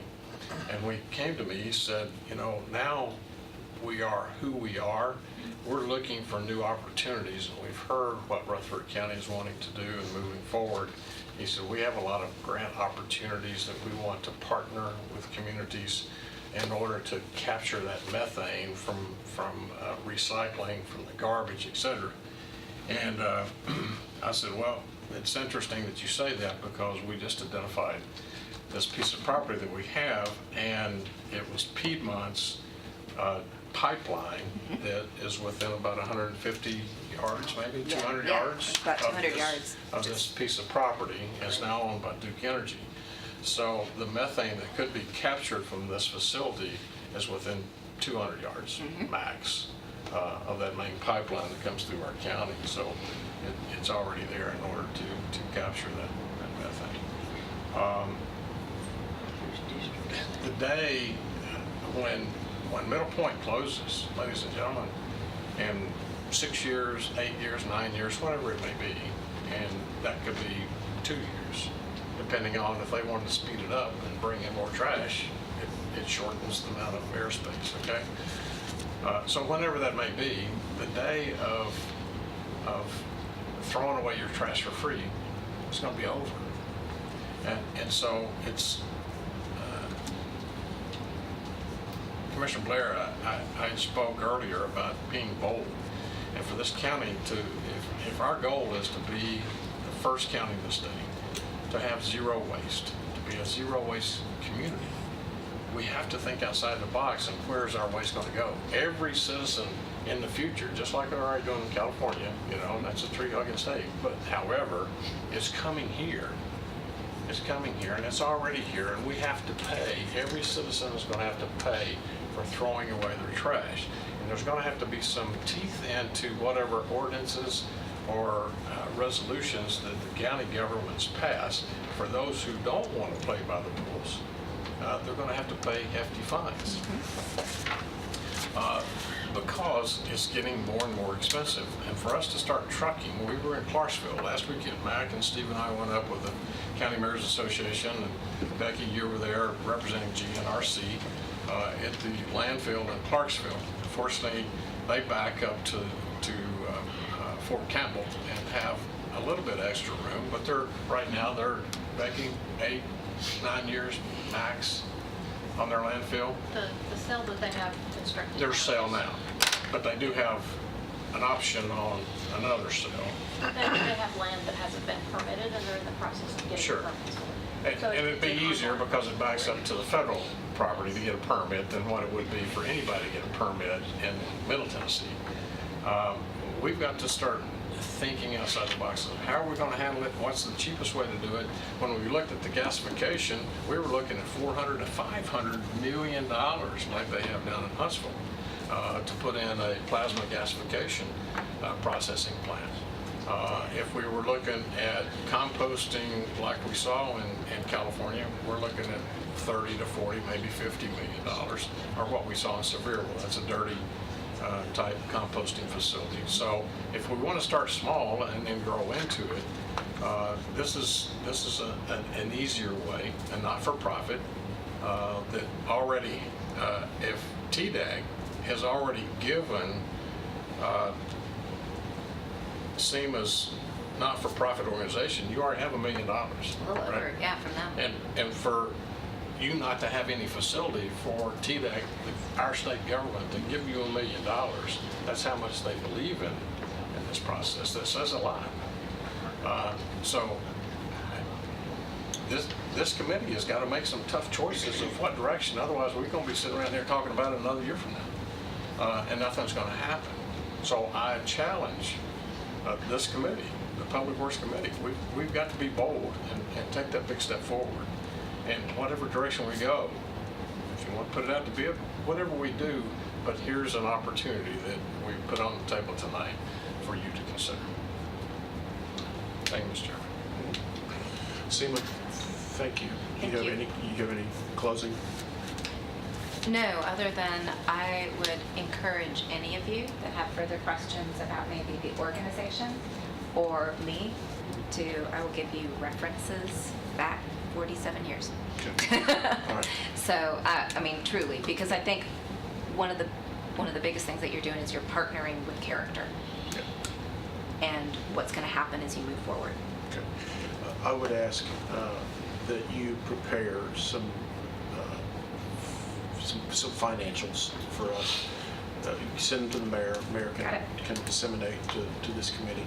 But what we talked about tonight, for instance, at 25,000 ton technology will cost approximately this. And then an add-on to that, since we have some of the infrastructure in place, would be an additional X. And just kind of build the digesters out if we needed to go big.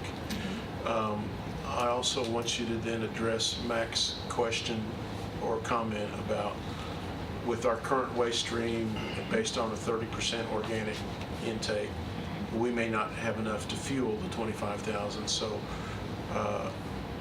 which may cause us to need to branch out. So we're in a position now where we need to start looking at what's it going to cost, what, other than the land, what do we need to expect? So, and then a ballpark range of what you call a gate fee, what we would call a tipping fee, Right. what that might. So a range of everyone's what that might be. clear, right, that there's no expectation of capital expenditure from Rutherford County. Just make that Okay. very clear in that's- a quick summary You got it. bullet point. Yeah. And then we can there's a pro forma that we can all look at, and that is, it's active, so you can put in different numbers in different cells, so you can look, and you can look at all the waste studies for the waste characterization for this area that has been done by, international companies like EcoStrat, and also NRDC, the Natural Resources Defense Council, has waste studies for this area. Then they pull it from the census tracts to know exactly what the composition of your waste is. Republic knows it as well. I mean, they have that information, so we can show you. I think Mac has one more add-on to that request. Yeah. What I was thinking of is the amount of waste that we manage. the county. The county manages. There's more than enough waste within the county. Right. We just don't manage it. Okay. Do you need clarification on that? Or Yeah, you so wanna- do you want me to just do a waste characterization of what they see in Rutherford County right now and how much would be that 30% that could go to? Mac, you'll have to answer that question. The city and the county combined last year on APR was roughly 85,000 tons for the year. Cities, a little less than half of that, with theirs is residential, mostly collection, so theirs would have a little more food waste than ours would have in. But if you take that true 30%, which I don't think our waste is quite 30%, it'd be less than that. But, we don't have enough to do what she's trying to do. But if you get into the private sector, we don't do any of that. We do the jail, the nursing home, and the school, but that's the only thing we do that's big volume. I'm Just clear some on kind that. of a baseline. Good. Oh, yeah, I'll put that together. And so you have data to reference as well. Yeah. It'll be appendices. Okay. If you have any questions, call Mac. I'll comment. Good. Okay. Thank you. Thank you, Sandy. Yes, thanks everyone for your time. Thank you. Thank you very much. All right. Thank you, everybody. So you guys need to stretch your legs for a second. We're going to continue on back with your landfill report.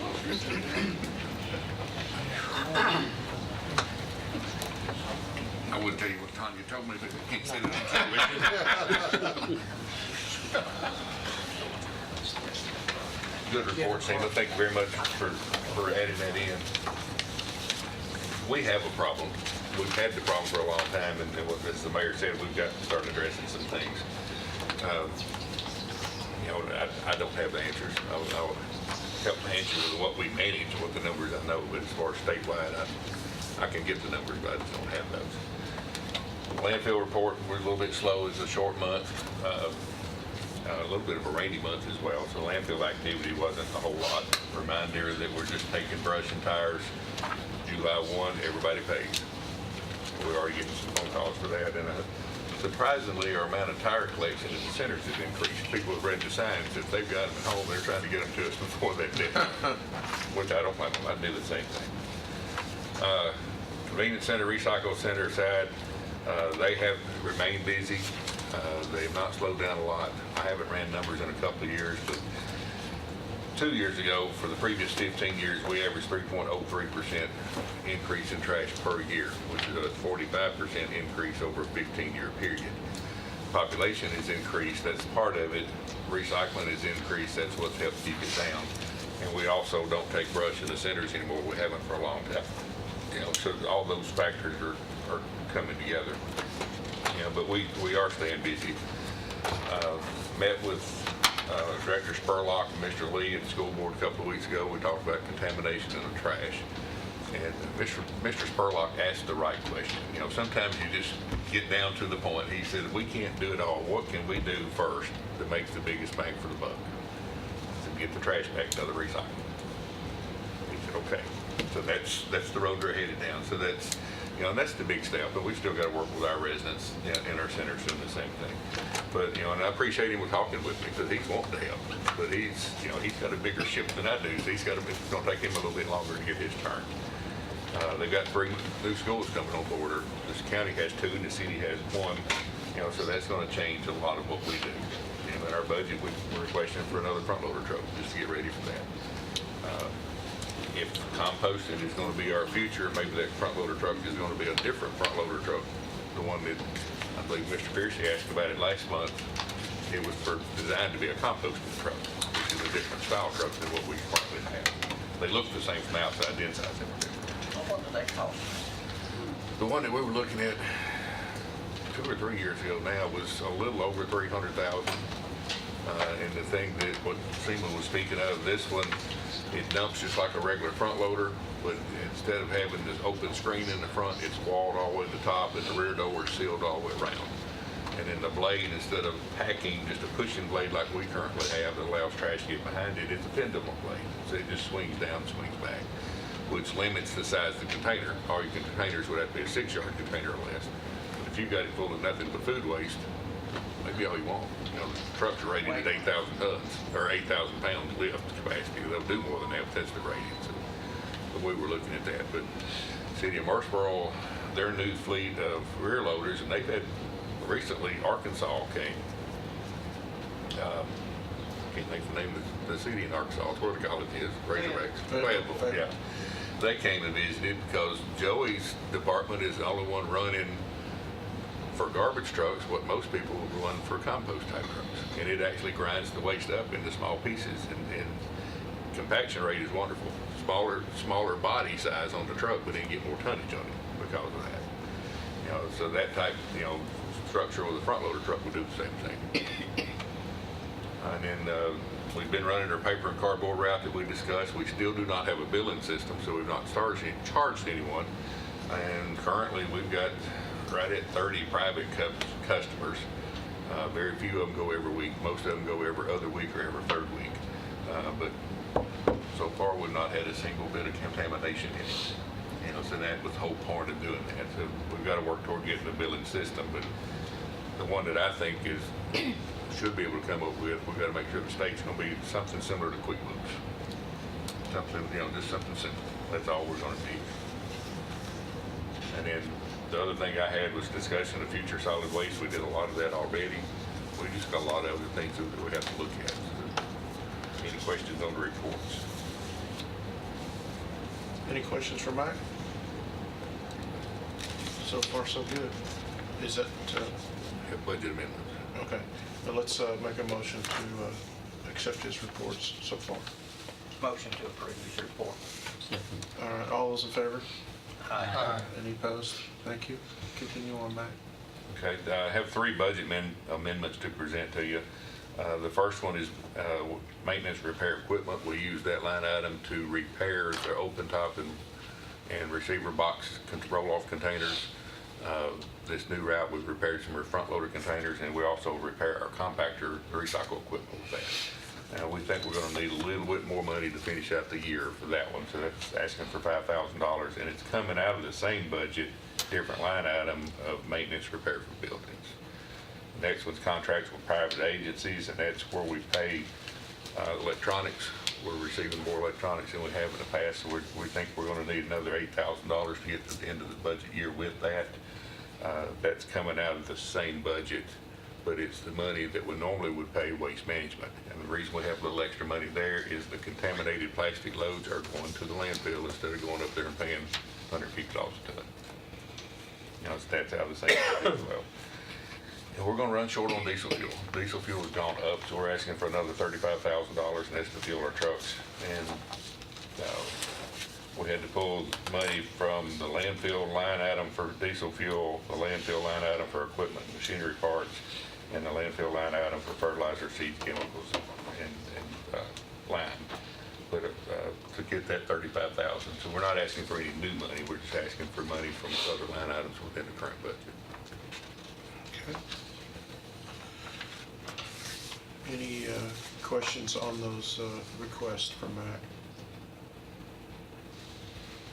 If not, we'll need to take a roll call vote, right? Since we have money changing. Yeah, we'll need a motion. Thank you, Vice Chairman. A motion to approve those. So moved. All right. Second. All right. Now we'll do a roll call. Commissioner Blair? Yes. Commissioner Jernigan?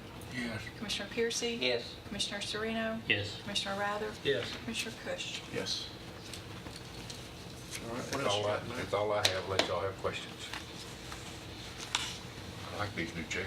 Before we leave our trash issue, maybe it was last month or maybe not quite that long ago, I talked to Mr. Sandlin, and I believe he stepped out for a minute, but the mayor can answer this. He said you had empowered him to contact the other mayors of the other cities to talk about their contributions or what they wanted to do with our trash issues and all. Has there been any progress made there? Yeah, we met Becky representing GNRC. She's on back row back here. We met Friday at Clarksville at Tri-County. Tri-County? Bi-County, okay. Bi-County landfill. And of course, they're talking, GNRC has a plan. Mayor Briley has a plan, and he hasn't unveiled because he's running for election, and he decided to hold off on it. But yeah, we all understand that this is a mid-state issue. And on a regional basis, we have to look at it, you know. It may be that it comes back, that the mayor's caucus comes back and says that one county does glass crushing, one county does tire, shredding. One county, like Clarksville, may be the one that gets the ticket and we ship all of our garbage up there. That's on a regional plan, right, Becky? So we're still looking at every option possible. Next week, or week after, I'm sorry, I believe on it could be next week. Anyway, there is a recycling facility in Manchester. Are you familiar with it? All right. They're moving into Cannon County. They've already taken Cannon County, Warren County. They've got a big facility right off the interstate there in Manchester. I'm going down to look at that and meeting with the mayors down there. So, you know, we're looking at every option that's possible. Yeah. Maybe you misunderstood me. I was more or less referring to Eagle, Smyrna, and Laverne.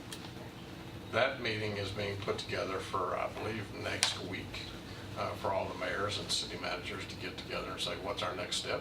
What direction does Rutherford County want to go? I'm sorry, I was looking. They needed to know what you said. Recently. Yeah, okay. Thank you. There's local mayors and regional mayors. Well, and go along with what the mayor was talking about, you know, we want to take care of Rutherford County. That's right. But we're still going to need some of the other counties' assistance in something or to help them in something. So what he's talking about is the regional thing that still needs to be a part of our plan at some point. And Mayor Reed, she chairs the GNRC meeting or that organization. She's currently chair of that, being from Smyrna. So I think everybody, we meet once a month and going over all these issues that affect us between one part of the agenda being on waste and the next part of the agenda being on transportation. You know, that's another need that we're having to address is, you know, who goes first. I think the mayors in Williamson County, city and county, I believe Murray County, Marshall County, they all met yesterday in Nashville talking about the transportation issue on the 65 corridor. You know, and I said, I'll be doggone if that's gonna happen over us, because the squeaky wheel's gonna get we're gonna be the squeakiest, because I-24 is the most congested corridor in the entire state. That meeting in Clarksville Friday morning was at 10 a.m. I live in the Leanna community. I left at 6:45. Leaving myself 3+ hours to get there. And Nashville was not fun to get through, but I've seen it a lot worse. And then I wound up in Clarksville about 9:15, so I got me a quick bite to eat and then went on to the meeting. But I'm prepared for a longer ride than what I had. Well, I was thinking the whole time, what's it gonna cost us if we decide to start shipping our garbage to Clarksville? You know, how long does it take? 3 hours to get one truckload? When we went, GNRC, Solid Waste Roundtable folks went to Huntsville last month anyway, and Bi-County was along the trip with us. So I asked the question, if we were to build a transfer station tomorrow, we owned it, and they actually operated the transfer station, they hauled and disposed it to Clarksville, what would it cost? And he said somewhere in the neighborhood of $50 a ton for disposal. And I asked him, I said, who operates the scale? He said, I wish you'd let me, but you need to. So that's something we need to remember. If we're going to do it, we need to operate the scale. Anything else? Y'all have a good evening. Thank you, Mayor. All right, Tanya. You got I know. Said my tooth was numb. All right, Doug, you're on deck, so start loosening up those shoulders. Yes, sir. Yeah. Wake up. All right, I'm gonna make mine short and sweet. We had a total of 325 permits issued in the month of April. 73 of those were single-family dwellings, with total revenue of $105,190. We did a little better than 1,600 inspections total and drove a little better than 9,000 miles. Just building permits. Anybody has any questions? 325 is up a bunch from last month. It's up about, And it's up about 13 from this time last year. yes. Okay. Development tax, we took in $382,500 for the month of April. And zoning inspections, we had 160 zoning inspections. And I also have a couple of budget amendments for afterwards, Commissioner Fish.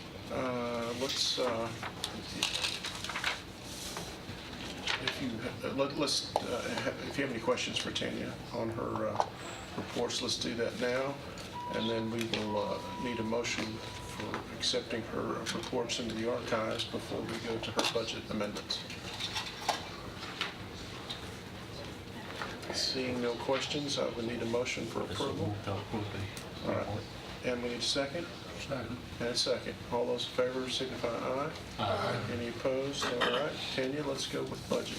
All right, so I have 3 budget amendments this month, and they're all from within my current budget.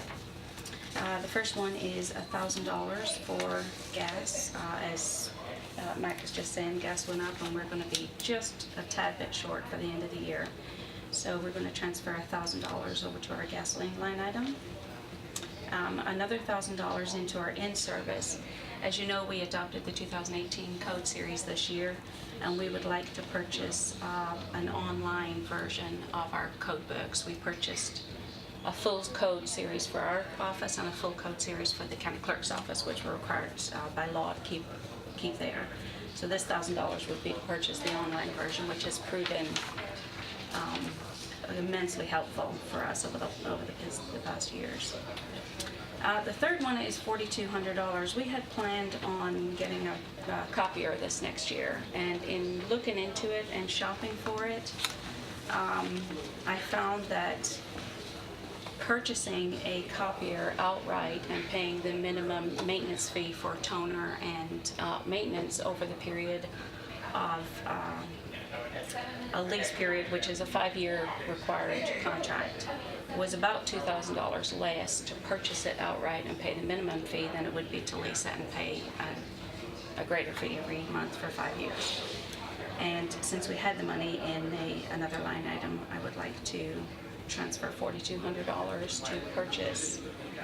It's a color copier, and we are going to be able to get rid of an old color copier that we have that's on its last legs and costs us about $80 a month. So the guts of about $600 a year to keep, and also a fax machine. It's a color copier, scanner, fax. That's it. For a total of $4,200, all within our budget. Do people still fax? Yes. We do. We receive a lot of fax and inspection requests. Our permit requests are done by fax and email. We still do receive a lot of fax, believe it or not. And is the maintenance agreement, the fourth item, is it part of the... The maintenance agreement is the line item it's coming from. Okay, sorry, I'm sorry. I have $16,000 in there, so the total of the amendments would be $6,200, and I have $16,000 in there. Okay, so sorry. yeah, that's okay. Okay. Any questions regarding those financials? We need a motion and a second. A motion approved. We have a motion and we need a second. Second. All right, roll call. Commissioner Blair? Yes. Commissioner Jernigan? Yes. Commissioner Piercy? Yes. Commissioner Sereno? Yes. Commissioner Rather? Yes. Commissioner Cush? Yes. What else, Tanya? That's it. All right, thank you very guys have a much. nice evening. Very much. Doug? Yes, sir. Put me in, Coach. Yes. All right. Good evening, everyone. Hope everyone's doing well tonight. I just have pretty much our normal report and then one other item for your consideration tonight. First is the available lot inventory. You'll see that on your iPads. On page 5 of 5, there's 2 reports. I combine them into one so you're not having to open multiple files. But on page 5 of 5 of the first, you'll see the total available lots. Again, these are the lots in the unincorporated area of the county that are able to get building permits pulled on them if somebody were to come in, when the offices are open. So you'll see that that number through April of this year is 817. That's down from the last couple months, actually.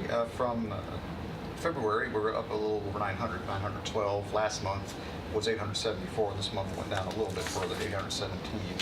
We are getting to the spring. We're starting to see more building activity going on, as evidenced by Tanya's report as well. And we didn't have as many final plats, the larger ones, recorded. So that's really why you're seeing a little downturn in the lot inventory. You will see, though, that we are up about 200 lots from this time last year. So we have seen more and more plats being recorded that are in the pipeline. The second report just goes into those subdivision plats that have not been recorded yet. Those are in some part of the approval process, be either preliminarily approved or there's final plats that have been approved that have not been recorded yet. So generally, as one goes down, the other one goes up is typically what you see. So if there's any questions of that, I'll be more than happy to take those at this time. If not, we will go ahead and move on to the rezoning report. We will have two items for your consideration at next week's Board of Commissioners meeting. These properties are actually adjacent to each other, located along Sulphur Springs Road near the I-840 interchange. The first is by Mr. Will Jordan. This is for property at 4483 Sulphur Springs Road. And for some property, it's for actually two tracts. It's for that and then a larger tract located behind that. On the report, you'll have some maps in there that you can reference.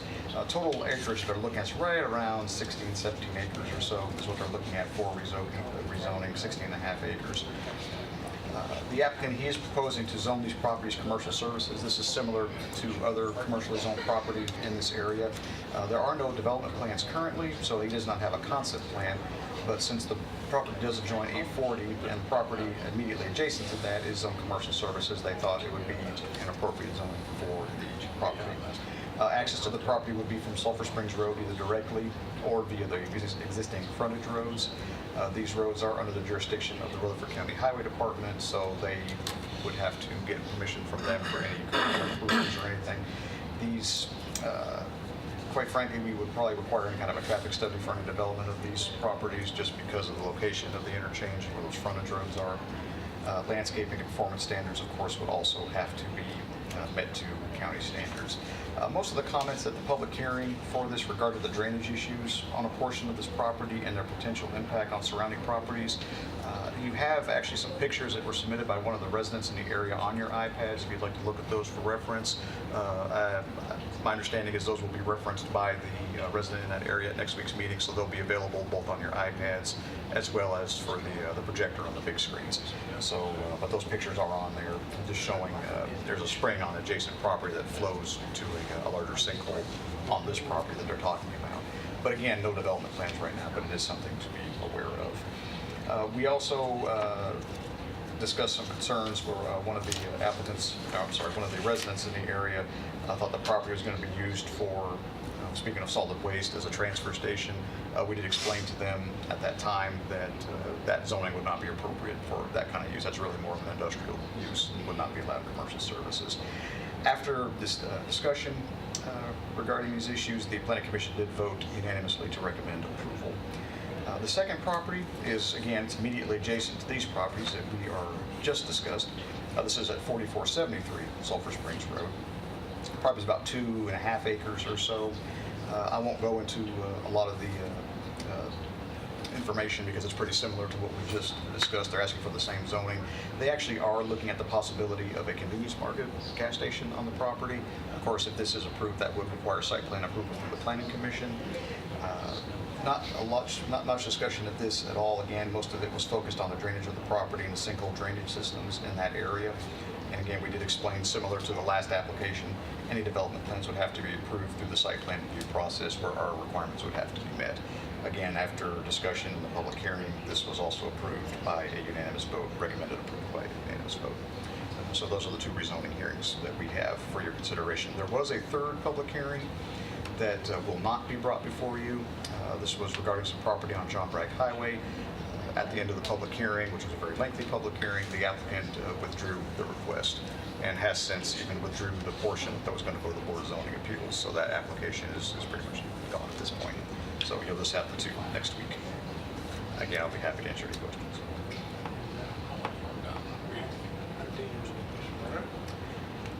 I do, I don't know if you want to vote on that first, or... Yeah, let's, we need to make a motion to accept Doug's report. Motion to approve his report is presented. Thank you. Need a second. All in favor? Aye. Thank you, Doug. Go Thank ahead. you. One other item for your consideration. You'll see consideration of a dye tracing contract with Dr. Albert Ogden. This is something, speaking of sinkhole drainage and everything, that this is something that we hope will be a benefit to the issues and things that we deal with sinkhole drainage, especially in the Shores Road area. Dr. Ogden, over the last several years, now I don't remember the last tests he did, but he's done a good amount of dye testing in Rutherford County. Essentially what he does is he takes dye, and it's explained, the process is explained in the proposed contract and scope of services that he has on your iPads. He drops dye into sinkholes and then sets up monitoring stations around the creeks to find out where the dye from that sinkhole ends up. So it kind of gives an idea, if you put it here, it's going to come out over here. We do have a map and a layer in our GIS system that does have a lot of these traces. Now, one area that he was not able to get to yet was the Shores Road area. You know, from the 2010 flood event, as well as even from earlier this year, this is some information that we would really like to have.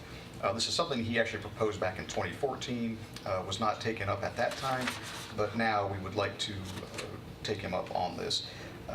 Essentially what he talks about, if you look on your iPad, it's on page 2, he starts talking about, under the introduction and purpose, about some possible things that might be able to be done after they get an idea of what some of these levels are, where these dye traces end up.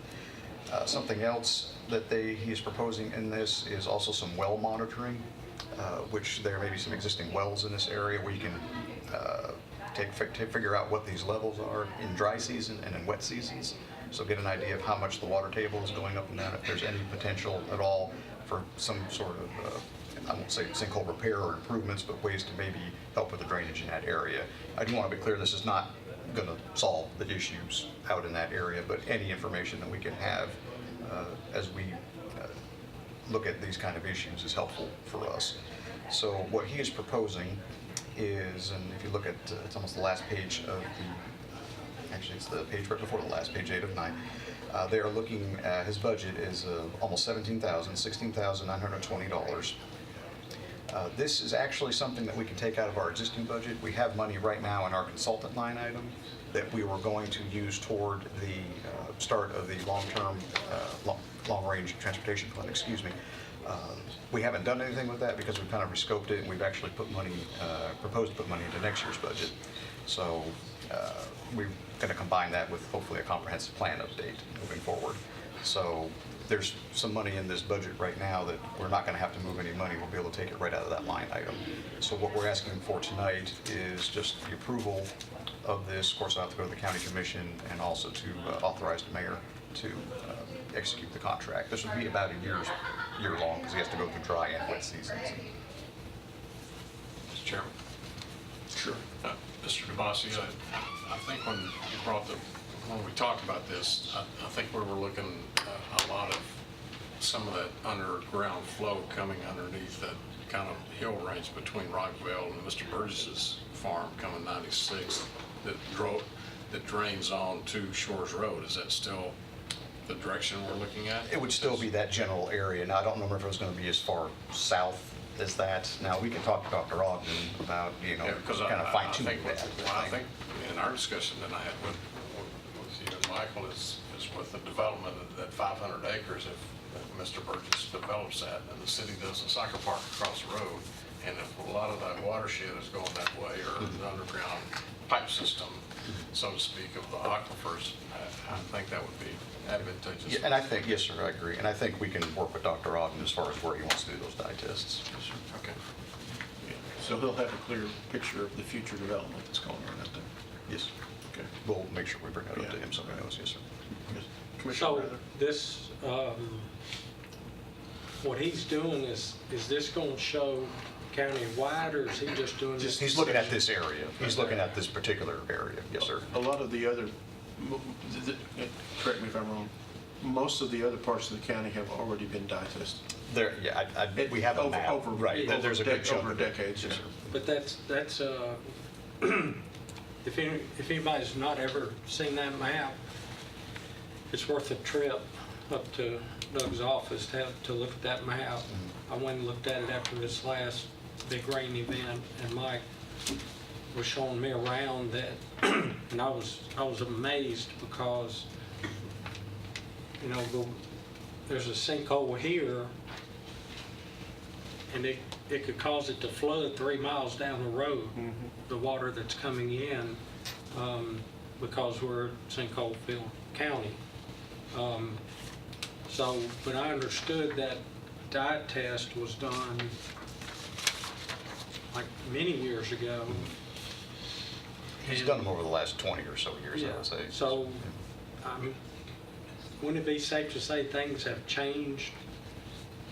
Well- Or do you think they would? You see, the thing with the dye test, of course, when you look at the map, you see a bunch of straight lines. Because Right. this is where we put it in, this is where we found it. So you can tell general flow. Right. Now, what it's doing when it gets under the ground, it's anybody's guess. You know, it could be going all the way around before it actually gets to where it's going. But, so from that part, you know, I don't know how much the underground, and I don't know if anybody really knows how much the underground networks have changed, if at all. I'm thinking if it shows you where it's coming out, it may be helping you, I don't know, helping you identify a new sinkhole. Because if it's coming out at a place that's never come out, then there's another sinkhole. I mean, in the years I've spent in Leanna, I've seen 2 sinkholes created that just all of a sudden happened. They started this big and now they're. Well, and you'll have to forgive me, this isn't my area of expertise. Okay. I'm not an engineer, nor am I the son of an engineer. But what I will say is when it comes to, well, I would think that when you look at the erosion and things that happen on surface streams, I would imagine you see similar things underground that you can't necessarily watch because you can't see it, which explains why, you know, at times where there's perfectly solid ground, all of a sudden a sinkhole opens up because in time the water flow has eroded enough away where finally the ground just gave way. So have there been changes in that regard over the years? I would imagine there probably have been, yes. But, you know, again, we'll be able to see where it goes in and where it's coming out. You know, we won't know what it's doing in the interim between the two. Well, sorry to get into other stuff. You answered my question. I didn't know if this was a countywide thing or just Right, that this to is help with the right. Shores Road. Yeah, and this is more, that area. this is meant to be more localized Okay. than countywide. Thank you. All right, Doug has requested the expenditure of roughly $17,000. We would need a motion to, for approval or denial and send on to full commission. I make that motion to Well, it's approve. basically to approve this contract. He's got the Yes. money. Oh, he's money's money, that's right, okay. Money's there. We have a motion, and then do we have a second? We have a second by Commissioner Blair. All, roll call. No. Oh, fine. okay. All those in favor? Aye. Any opposed? All right, that'll go on to full commission. Anything else to? No, sir, it's all Thank right. you for your patience. Thank you. Mr. Reed, item number 7 is a resolution that you're involved in regarding the broadband ready community. Would you like to discuss that with us? Since you waited patiently. Be glad, Mr. Chairman. I'm sorry to get here late. You waited. I waited, I got here late. I was at another meeting at 4:30, so Yeah. I thought maybe it might be through by the time I got here. Oh, no, not Public Works. Now, what you have in front of you, gentlemen, is a resolution, and it makes Rutherford County a broadband-ready community is what it basically does. And this is basically coming from the Tennessee Department of Economic and Community Development. If you remember, about 2 years ago, we had legislation that was passed that provided for broadband to be placed across the state of Tennessee, the state giving a little bit of money there for this to happen. And it was to help rural areas where we do not have broadband. Rutherford County still has areas that, you know, I sort of compare it to the days when we were still having to carry our water back and forth and things of this type. We still have broadband that is not located in some of the rural areas. When I look around this table right here, I know Commissioner Jernigan has areas in his district. Mr. Piercy, out your way, you have it. I know I have it in my area. There are other areas in the county that it's just not there in the same way that we are right here around Murfreesboro, Smyrna, and Laverne. So we're beginning to get to the point where we're about ready to help those areas. I know in the Eagleville area, United, who has joined with Middle Tennessee Electric, they are about ready to, what I say, pull the switch on that. So what they're needing is for Rutherford County to become compliant with the Broadband Ready. What you have is a resolution that other counties are are signing into this. We basically copied this through Wilson County. They have already got ahead of us. We don't want anybody else ahead of us. We want our name on that list up there first because this does put us in line for a lot of grants that we can possibly get to help these companies go along. So this is primarily what you have in front of you. This will be read to the full commission next Thursday, I assume? Correct. All right. There's no money involved in this. This is just a simple acknowledgement that we want to be broadband ready. So let's take a motion to accept this resolution. So moved. Second. And a second. All those in favor? Aye. Any opposed to broadband? All right. Thank you, Pettis. Any other business? Thank you all for your patience. Stretch your legs. We'll see you soon. See you next week. Thank you, sir.